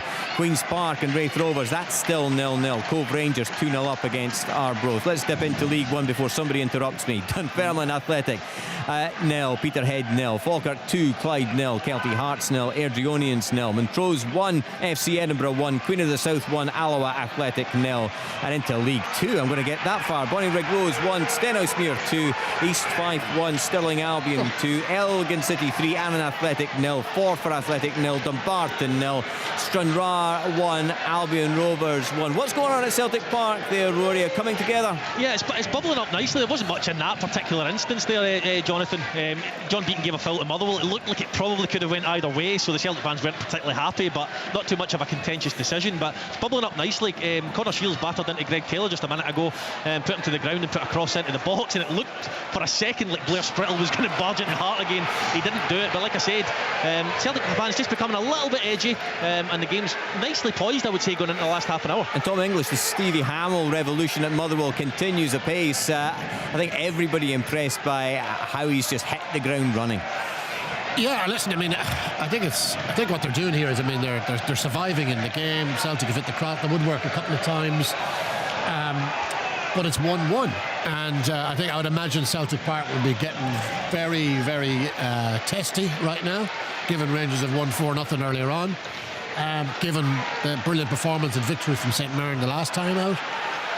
Celtic, you'd still fancy Celtic to win it, but I'd say there's a little bit of tension creeping in here, because Motherwell are standing up strong. Yeah, you would expect Celtic to win, Tom, but I think we know how these games at times play out, and when Motherwell get that bit between their teeth as well, where they feel like they're in the game and they can hang on in the game, and they've got that outlet up top as well, and defensively Celtic are not as strong as we've seen them when you take Carter Vickers out the team, and that I think was the issue in the St Mirren game as well. It was a huge loss, but Motherwell looked to me like they're just kind of, they've got a confidence about them just now that yes, they might be at times having to match Celtic and doing everything to do it, but sometimes that you get the best performances out your team in those games. Interesting. In terms of Dundee United, Alan Preston, it's not looking good at all. 2-0 down against St Johnstone at Tannadice. This is not how Liam Fox would have dreamt about it last night. No, it's not, and I think he has to make personnel changes and shape changes. He has made one, but it was enforced. Fletcher's off, Tony Watt has come on, but they're getting booed. They're not playing well at all. I touched on it earlier, Jonathan. They need to get the next goal. It's vital they get it. St Johnstone have been brilliant, absolutely magnificent. Their back three is what United's back three isn't. They're organised, they're committed, they're in line, they know what they're doing, they're covering each other. Everything that Dundee United's back three is not doing. Alan, can I ask for your opinion on United's work rate, particularly in defence? Not great, not great. You know, I think the young boy Graham, he needs help around him. Biscuits, can I jump in a little second? By the way, pal. Yes, because Thistle won a penalty kick. Docherty brought down the box. Kevin Holt, ball, left-footed, I was just about to say, he's put it in the top corner, just stumped it off the top of the bar. So it's just about to say Thistle 4, Morton 1, but not, still remains 3-1 to Thistle. Yeah, Thomas, I think they can do more. I certainly think they can do more. Dundee United, it's been this St Johnstone side were, as a club last year, really struggled, bottom of the table for a long period, stayed up, but what a transformation. But this has got, where St Johnstone were last year, Dundee United are in this situation now, bottom of the league, struggling, can't score goals, conceding goals, recipe for disaster, I'm afraid, and they need to sort it out and sort it out quickly. That's quite polite there, Biscuits, was it not? Aye, very much so, Derek. You're a polite lad. That was the politest interjection I've ever heard in Open All Penalty claim Mics. at Celtic Park. The first touch from Kyogo as it's battered into him is quite magnificent. He flicks it up with the outside of his boot over the defender. Celtic fans want a penalty. It didn't probably look a penalty to me. Leanne, you might get a better look at it. Yeah, I'm just looking there for a replay. What's coming now? Wait to see the touch.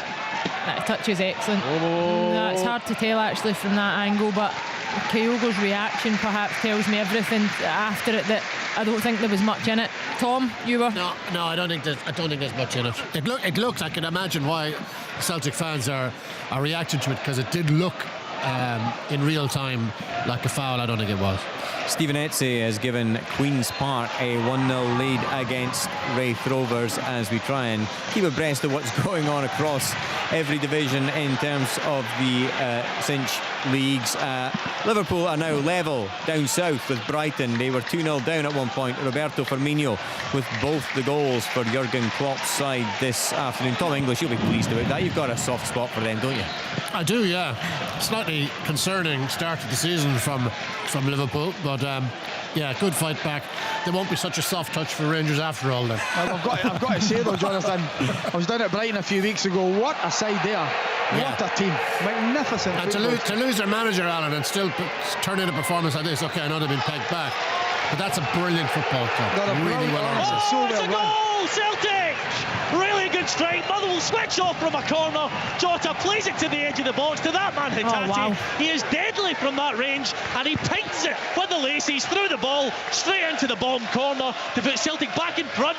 What a strike. 2-1 to Celtic. That's a brilliant strike. Outstanding from Hitati. But Motherwell switch off, you know, it comes from the corner. It's what Celtic have been doing. They get the ball back and play really quickly. Nobody reacts to the first pass, and Hitati's actually get time to take a touch, get the ball out of his feet, and it's just a laser strike with the right foot into the bottom corner. And this is Rio Hitati, who I think I read some quotes in the week that he's almost resigned to not making Japan's World Cup squad, but still a bit of football to be played. He's certainly doing the business on the pitch, Rory. The angle I'm standing at, Jonathan, is perfect to see it just vessel into the bottom corner. As Leanne says, it was lasered in with the laces. There's a double sub now. Abada and Turnbull are on. Maeda was one of the guys that went off, and O'Reilly's the other. But yeah, magnificent. And Motherwell have worked so hard to get back into this game, although the goal, the equaliser, was a bit of a gift. To switch off like that from a corner, they simply weren't ready. Jota switched on, as he always is. Goal for Aberdeen. Poor defending, you've got to say. Corner from the right hand side. Johnny Hayes just clips it in to round about the 6-yard box, and there it is. Anthony Stewart, team captain, diving header, and he finds the back of the net to make it 4. I'm going to ask you, Willie, he does your old job at Aberdeen, obviously on the score sheet there. What have you made of him? Obviously coming into a club and being made club captain overall, obviously coming up the goods there. Yeah, absolutely. I think he's added strength defensively, but I wouldn't suggest that he was a good user of the ball. In fact, I would say most of the time when he tries to build it up from the back, he gives possession away, but he enjoys defending. He loves, you know, a battle against an attacker. He enjoys defending in the box as well. He's an honest, straightforward player that obviously is captain material. You know, I don't know personally, so I think Jim Goodwin, you know, has looked at him, talked to him, spoke to him, seen him play down south and decided to give him the captaincy, and he gets that 4th goal for Aberdeen this afternoon. He gets a run on Ash Taylor as well, Willie, defensively, as poor from Kilmarnock, because that's why one of the reasons that Ash Taylor is in your team, because he's aerially very strong and physical, but he was completely outworked and outmatched there. I mean, you look at the latter days of Derek McInnes at Aberdeen and the entirety of Stephen Glass's time, and scoring goals was a problem. Entertainment was a problem. It's not such a problem now for Aberdeen under Jim Goodwin. You see, they got 4 against St Mirren, 5 against Livingston, another 4 here today. They're scoring a lot of goals, Willie. Yep. That's why there's 16,438 spectators here to watch it. Yeah, I think the fans have bought into it, the Jim Goodwin way of playing. And certainly the 11 players that he's brought in, don't see any players that haven't added something to the team's performance. And they've got ability going forward, and they've got pace going forward, and obviously set pieces being worked at as well, and they're scoring for fun, so it's all good. And as Leanne says, it's all down to me and my attractive style of broadcasting. Don't misquote me, Willie. Don't misquote me. Rules of attraction again. Yeah. Laws of attraction, Jim. Listen, if you both get a chance later, use Google and just punch it in. You can spend a few hours just trying. Don't put in fatal attraction by mistake, Willie.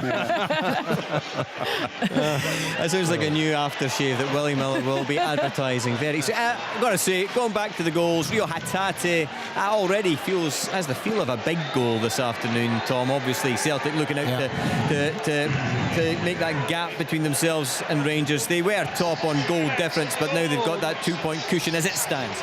Yeah, and listen, you'd always back Celtic in these situations to get a goal because they have enough class on the pitch. And if it's not Kyogo's going to do it for you, it might be O'Reilly. If it's not O'Reilly, it might be Turnbull. If it's not Turnbull, it could be Hatate, and it is Hatate. On this occasion, they score lots of goals, and they've scored more goals this is the most amount of goals they've scored at the stage of the league season since 1966. You know, so they're banging in the goals because they've got the goals. Because they've got the goals. They've got the goal scorers, and Hatate has launched one in there. It's a brilliant goal, and it lightens the mood at Celtic Park. Well, I think when you look at Dundee United's minus goal record, which everybody acknowledges is fairly catastrophic after 8 matches, it's minus 19. And you look at Celtic's goals difference after 8 games, or we're in the midst of 8 games, it's plus 22. And that's 10 ahead of Rangers, who are 12. I mean, I know goal difference doesn't win you leagues, but it certainly gives an indication of what's happening. Yeah, it does. I mean, the Dundee United situation is perilous now, because this is a club that spent an awful lot of money putting this team together. We've spoken on these programs. I've spoken on these programs a lot about their financial situation. Their wages to turnover, which is very, very unhealthy. The amount of operating losses they've had over the last number of seasons, which is about 9 million, and this is the team that they end up with. This is the team. This is a side on paper that should be a good side. Jack Ross couldn't do it with them. Liam Fox, it's very, very early, but he's had today he's having a bad experience. It's a really huge problem, and they're in a kind of a vortex now. Big goal for Dunfermline Athletic in League One. Rhys Breen has got it. They are 1-0 up against Peterhead. Sorry, was that you, Rory? Yes, it was indeed, Jonathan. Sorry to interrupt you. There's a couple of changes from Motherwell. Stevie Hamill has brought on McKinstry, and he's also brought on Louis Moult. Van Veen and Cornelius have went off. Van Veen took a knock not so long ago, and he's been booked. I don't think too much will change from Motherwell's shape from their point of view until maybe the last 5-10 minutes if it remains this way. And it is still at the moment Celtic 2, Motherwell 1. Thanks for that, Rory. Yeah, it's shaping up to be a fantastic last 20 minutes, 25 minutes in all the matches. It always ends up this way. I think it's been a particularly exciting afternoon in Scottish football. Some afternoons it feels like it's a slow burn and it ends up being a big boil at the end, but this afternoon it's been simmering away nicely, Leanne. It has indeed, although I was listening to, I think Jim just get a bit in there about there's not so many goals in Paisley, and I've also just seen, is it Ryan Strain, Jim, that's just, he was subbed on and then subbed back off with an injury. I was surprised that he didn't start today, because I thought he'd done really well against Celtic. Yeah, I think tactically, I mean, obviously it was a different proposition against Celtic. They sat back and denied Celtic space, but they obviously got to take the game to Livingston a little bit at home, which they haven't done at all, Leanne. Livingston haven't been great, but I think they've been the marginally better side. But other than that one effort, as I said in the first half from Scott Pittman, neither goalkeeper's been tested at all. Just too many breaks in play and no real quality. But as I was saying that just now, St Mirren are going to have that a long throw right near the corner flag at the attacking side, and then disguise it with a little chip in, and the chance, it's a goal. Yes, it's a goal. Keep talking long enough. Jim Duffy and a goal will eventually come. What's happened? Yeah, I think it's Bambola. I'm not 100%. Sorry, Bambola. He's with Livingston. I'm looking at the number there. I think it's Ainga. Is it Baku? Is it? I'll get a look at it again, Jim, but it's a brilliant.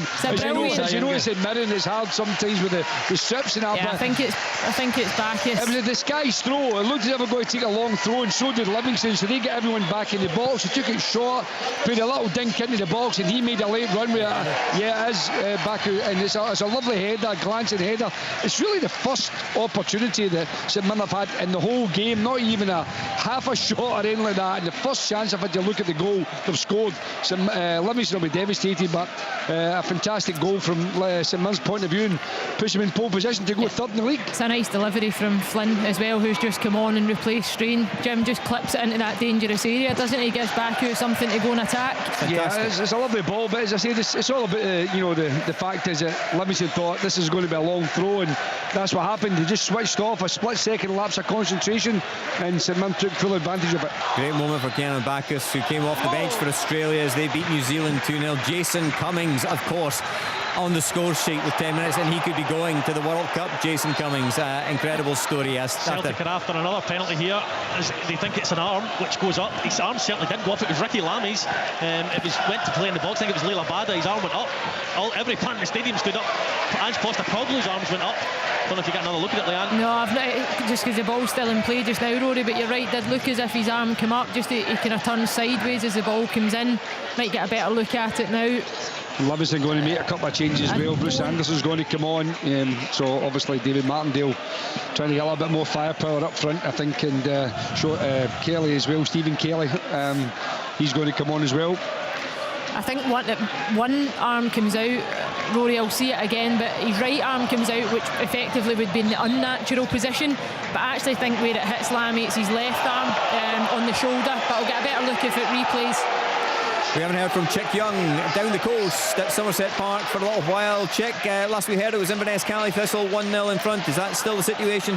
Yeah, this is your original game with two halves, to be absolutely honest. It was all Ayr United in the first half. They couldn't get the ball on the net. They missed some ridiculous chances. You remember that Cameron Harper has scored just 2 minutes into the second half for Inverness Cali Thistle, and I have to say the Highland Club have looked very comfortable in the wake of that goal. A lot of huffing and puffing from Ayr United trying to get themselves back into this game. The weather has calmed down a lot. Billy Dodd's hair's absolutely ruined. No amount of gel is going to sort that. You chatting about hair? Come on.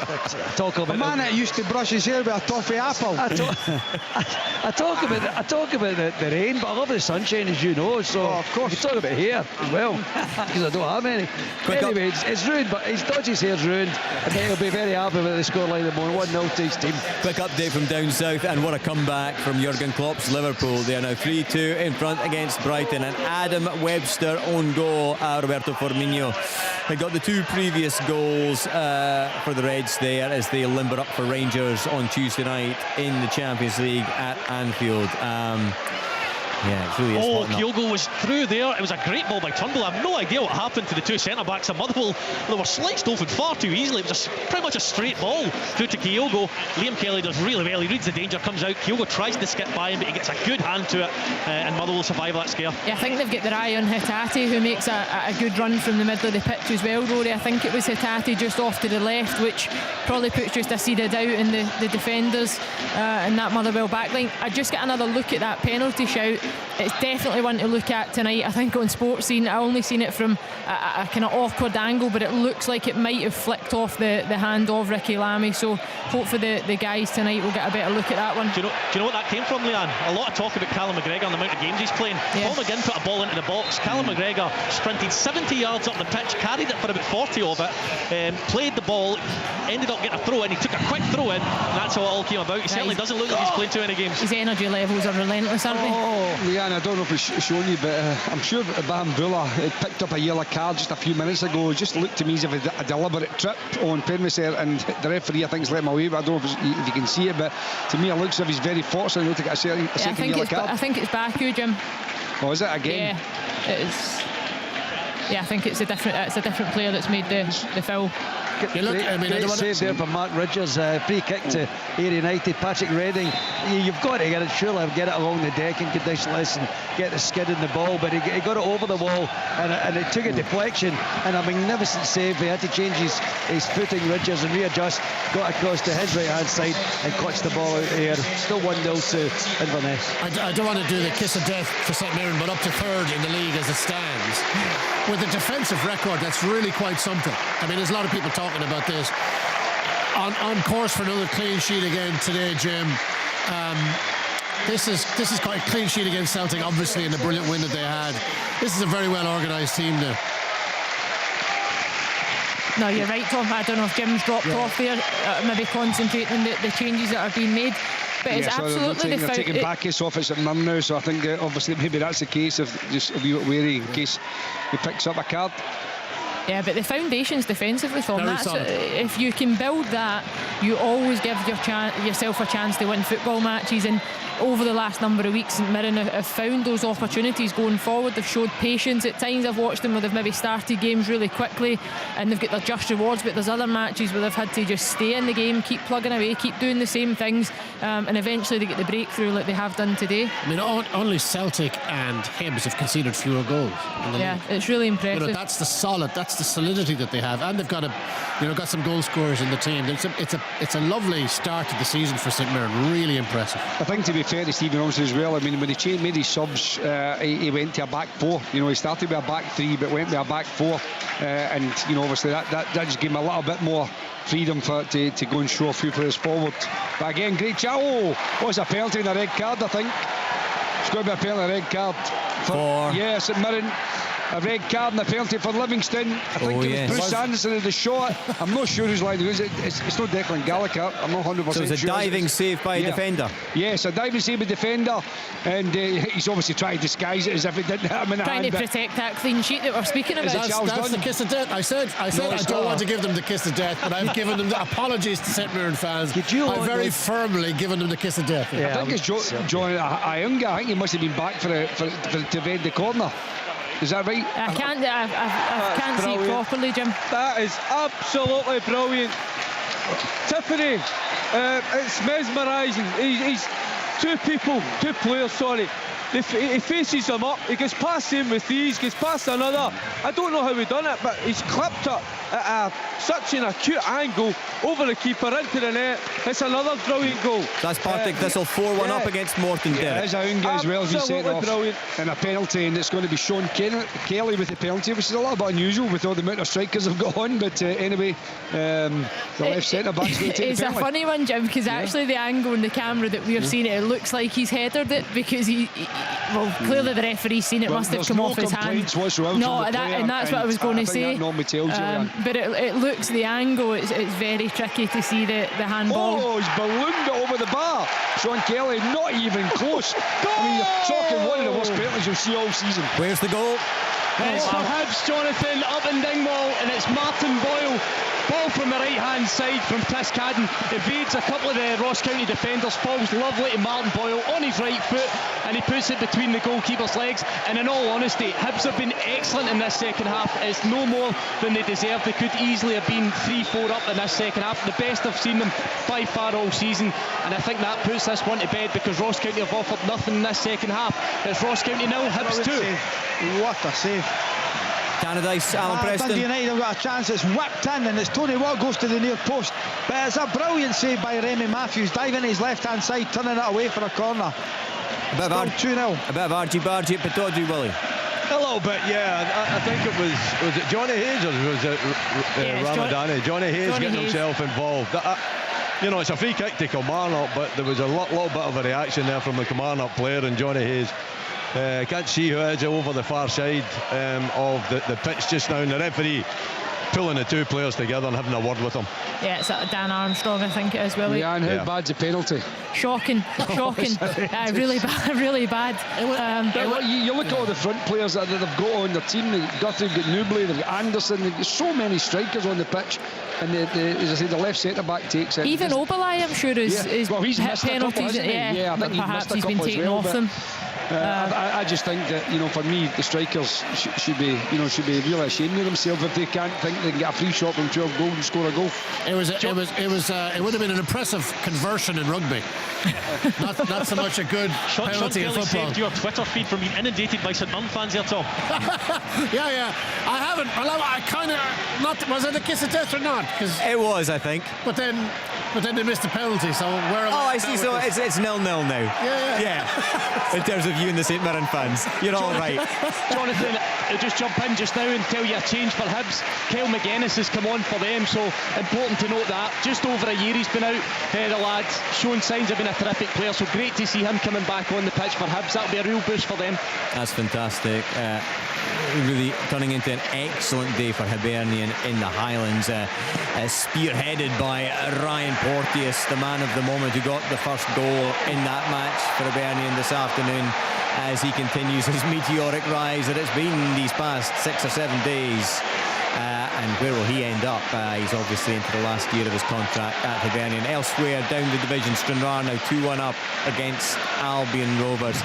Salim Kauder-Iser with the goal in that one. We'll bring you all the score lines from all the divisions at 5 o'clock. Eventually United have scored the back in it. Tony Watt. Behatch with the first effort, well saved by Matthews. It comes back to Watt, he hits into the ground, into the back of the net. Game on at Paradise. I said United had to get the next goal. They've now got it. Dundee United 1, St Johnstone 2. Talking of United, I have to say, Logan Chalmers, who's on loan for the rest of the season, that United has come on. He's been a bit of a difference. Lovely touch, a lovely football player, of course. Very comfortable on the ball, and he's brought United back into this game, I have to say, although they are still trailing by a goal to nil, but they've made 1 or 2 chances. Just a breakdown in communication, Alan, from a St Johnstone perspective. I think it's Dre Wright that's the deepest player, and actually just if he communicates, he's probably got a better chance to go and deal with it, but I'm not sure who it is that's outstretched that gets the touch and actually keeps the ball alive from a Dundee United perspective. I make that Tony Watt's first goal for Dundee United since the 9th of February and only his second Dundee United goal. Yeah, I think you might be right, Jonathan. Yeah. But it could be important, and it does swing things back. Well, I suppose the question now, Alan, will be, does that put the wind in United's sails for the final part of the afternoon? It's got to, Jonathan. There's 7 minutes to go, plus whatever the referee adds on. We've had physios going on a couple of times, so I would expect 4 or 5 minutes maybe added on here. United are piling on the pressure. They've eventually scored at home at Paradise, which is will really help them, and they are pushing forward. They've won a free kick wide on the right. Again, St Johnstone have defended well, as Leanne touched on. Maybe a lapse in concentration there late in the game, maybe some tiredness creeping in, but United are right back in this match with 6 minutes to go. Just going back to Dingwall as well, Leanne, we never really spoke much about Martin Boyle's goal. It used to be said that the only Scotsman at a World Cup was the referee. Now the only Scottish people at a World Cup are Australian. No, you're right. It's actually a Martin Boyle-esque goal as well. I see him do it so often. He comes from the far side, he works his way into the box, he's always on the move, so he's always a threat. And it's a good finish. Scored again, Leanne. He's just about scored again. Just seeing it on the screen. Cutting in from the side, goes low across the goalkeeper. Decent save from Ross Laidlaw, but honestly, Hibs in this second half have ran amok. Sorry to cut you off, but he's just almost pitched in again with another. Even the finish, it goes through the legs of the goalkeeper, but he's just in a good area, makes good contact in the right area. As I say, he's so difficult to defend against, and he just gives Hibs something different, and we've seen that since his return. I interviewed Martin Boyle a few weeks back, and we got talking about World Cup and all the rest of it, and he's doing the Panini stickers with his little girl, and he got himself in the Panini stickers. He was absolutely thrilled. One of the highlights of his career. They've got another one. Partick Thistle, yeah. 5, it's down. Substitution come on about 15 minutes ago. They're absolutely running riot at the moment. Again, Scott Tiffany, Turner involved in it, and Dow just falls to him outside that 6-yard box. He smashes it into the net. So Partick Thistle 5, Morton 1. Fantastic. I was asking Ryan Porteous actually the other day if he got a Martin Boyle sticker for his World Cup album, would he trade it for Lionel Messi, and he said, well, what do you think he said? I think he said no. You're right. Well, there's a real loving going on there. I did ask Martin Boyle, because Messi is his hero, and I said, what happens if Messi is doing these sticker books and he's one short in the Australian team and it's Martin Boyle? What would you do? He says, I'd peel my one out, I'd fly it over to Paris for him. To be fair, the Panini sticker books were an exciting part of the build up to the World Cup in 2019. Yeah, it's great. And the Euros as well. It was a satisfying thing. Did you get yourself? Of course I did. I was more interested in my teammates, to be honest. I wasn't interested in me.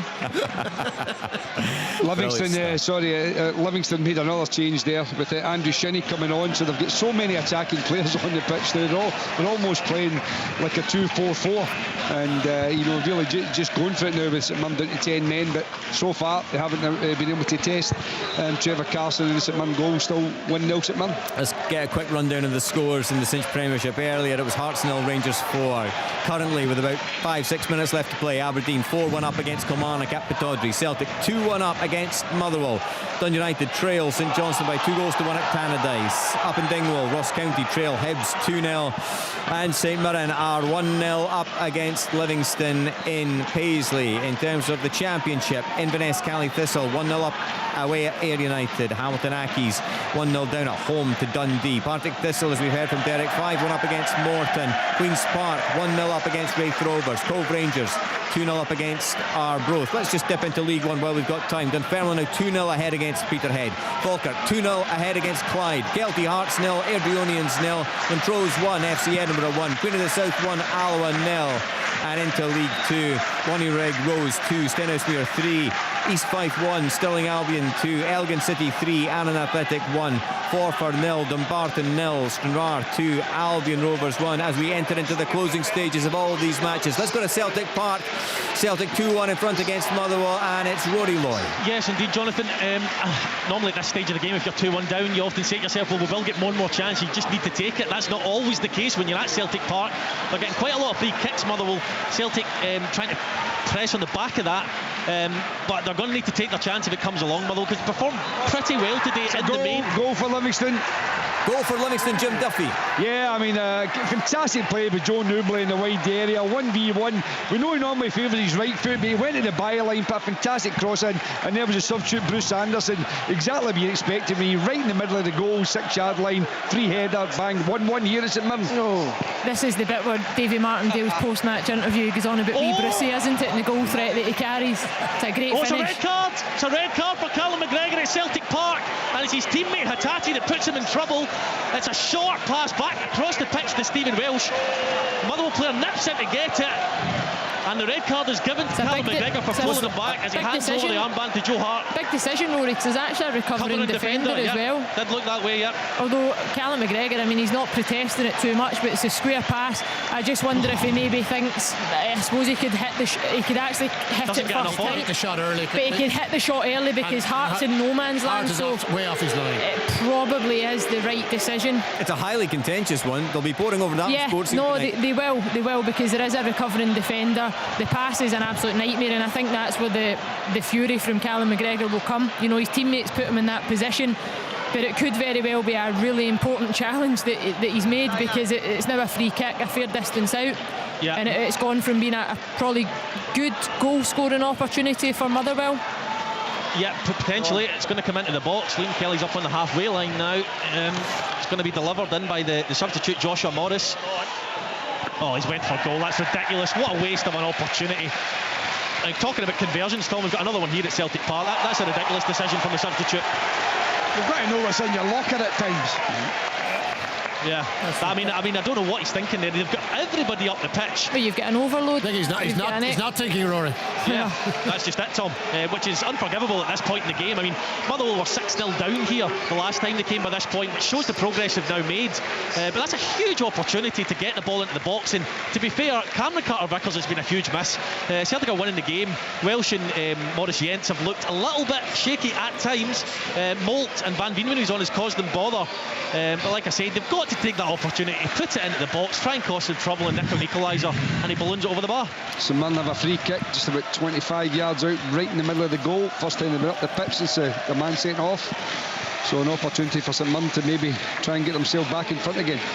We'll stick with you on this one, Jim, although I'll just quickly mention it. And it's a great save. terrific save. It was a great effort. I think it was Tanza that took the free kick, and a terrific save with George. Had to fly to high to his right and just palmed over the bar. I forget that the pictures in the studio are slightly behind your commentary, so apologies for that, but what a save that was. And that game seems to be heating up as well after a slow start. How many times I'm just watching the real-time table here, how many times has this changed in terms of third place? I know. Hibs are back up to third now. St Mirren have gone from third to sixth because of that goal. Crisis club. All of a sudden. Maybe not quite. Yeah, it's been very fluid this afternoon in the Cinch Premiership, the fight for third place, and it is currently Hibernian there on 14 points, 5 behind Rangers. 5 minutes added on at Parkhead. Four at Tannadice. Oh, so extra excitement for everybody this afternoon. That's good. That'll bring us up to 5 o'clock and plenty to chew over between 5 and 6 o'clock this evening. 7:30 for Sports Scene this evening for all the highlights as well on the BBC Scotland channel. Join Tomo, Michael Stewart and Kenny Miller for that. Plenty of claim for a penalty here. I don't know, Leanne, for me. Oh, I think we've lost Jim Duffy momentarily. Theo Bair with a shot there. Easy save. One for the cameras for the United keeper. And we're just getting the replays in the studio here. Yeah, he could have almost caught that one, Alan. Easy. Oh, no, I could have caught it, and I'm not a keeper. Leanne's just taking a closer look up at the screens.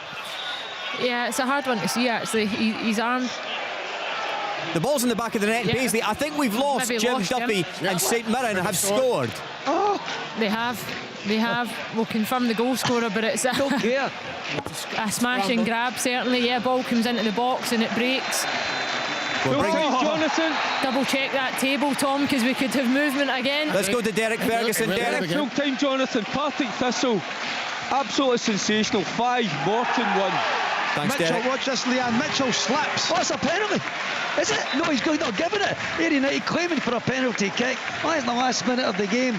Dazzling run by Mitchell Lawson in the box. They save is brought down. The referee waves it away, says just a good tackle. No penalty given. Still 1-0 Cali Thistle. It's a free kick to Dundee United on the left-hand side. Mitchell slips it, but heavy rain in the second half.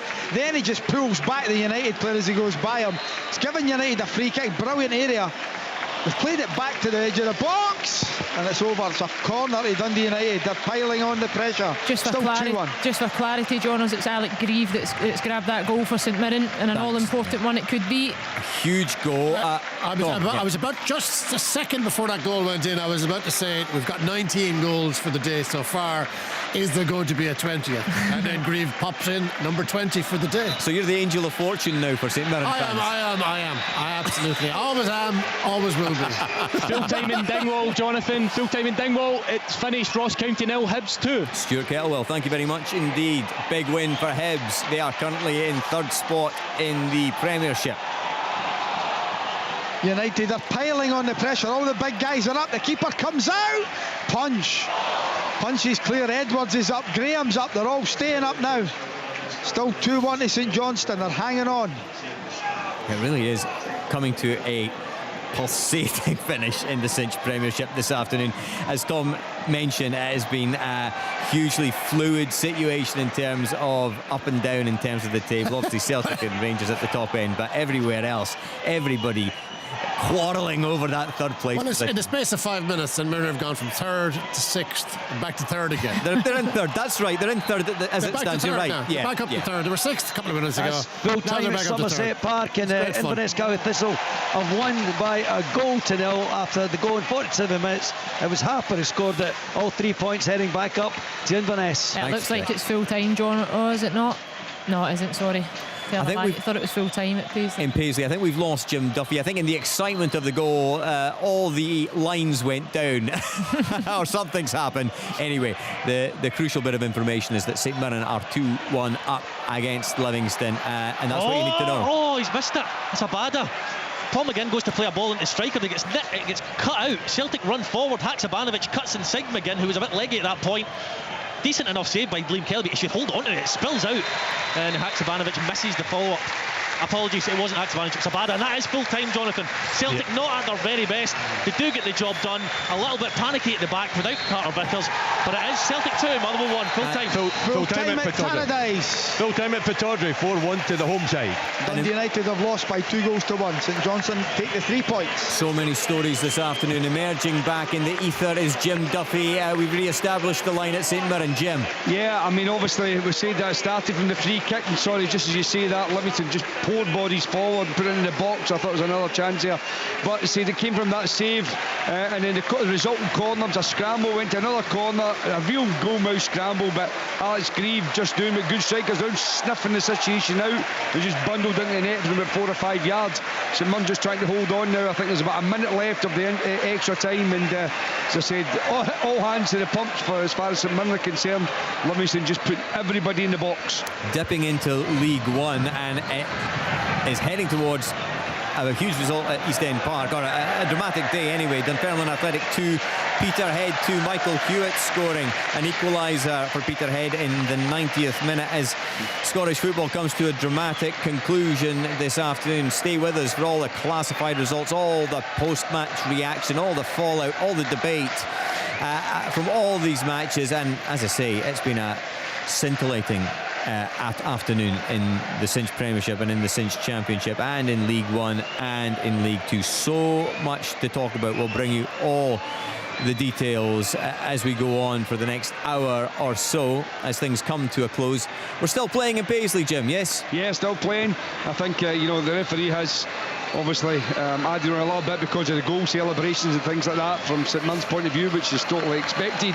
But he's looking at his watch, as we say, and again, one last long ball, I think, from Livingston up into the box. They've got everybody up, they've got defenders up, but St Mirren managed to clear the danger and defended brilliantly in the second half, I have to say that. It's been it will be an incredible situation for St Mirren. I mean, it's just coming off the back of that victory against it, that must have just given that team so much self-belief, Leanne. Yeah, I think so, but the performances leading up to the Celtic game and the run that they had been on as well, I think they've been gradually getting better as the season's gone on. The clean sheets have been brilliant. Great defensive performances throughout, and then to go and get a result like that, of course, just fills you with... Goalkeeper getting up for St Mirren as well, Jamal George up there. He's 6'6", whatever it is, bright green top. So we'll stick with you, Jim. Just talk us through what's happening. Yeah, this Stephen looks like Kelly taking the corner, dice. But as I say, the goalkeeper's up. He's into the area. Obalai heads into the ground. It's again, the ball is just like an absolute goal-mouth scramble. Oh, what an effort! Oh, it was Bruce Anderson, I think, there again. But it's time up. That's the final chance. Time up. St Mirren have won the match 2-1. And it finishes 2-1 to St Mirren in Paisley as we wrap things up in the Cinch Premiership. As you've been listening, it's been a pretty breathless afternoon. We will try and catch our breath in the next hour or so as we try and make sense of it all. You are listening to Sports Sound. This is Sports Sound from BBC.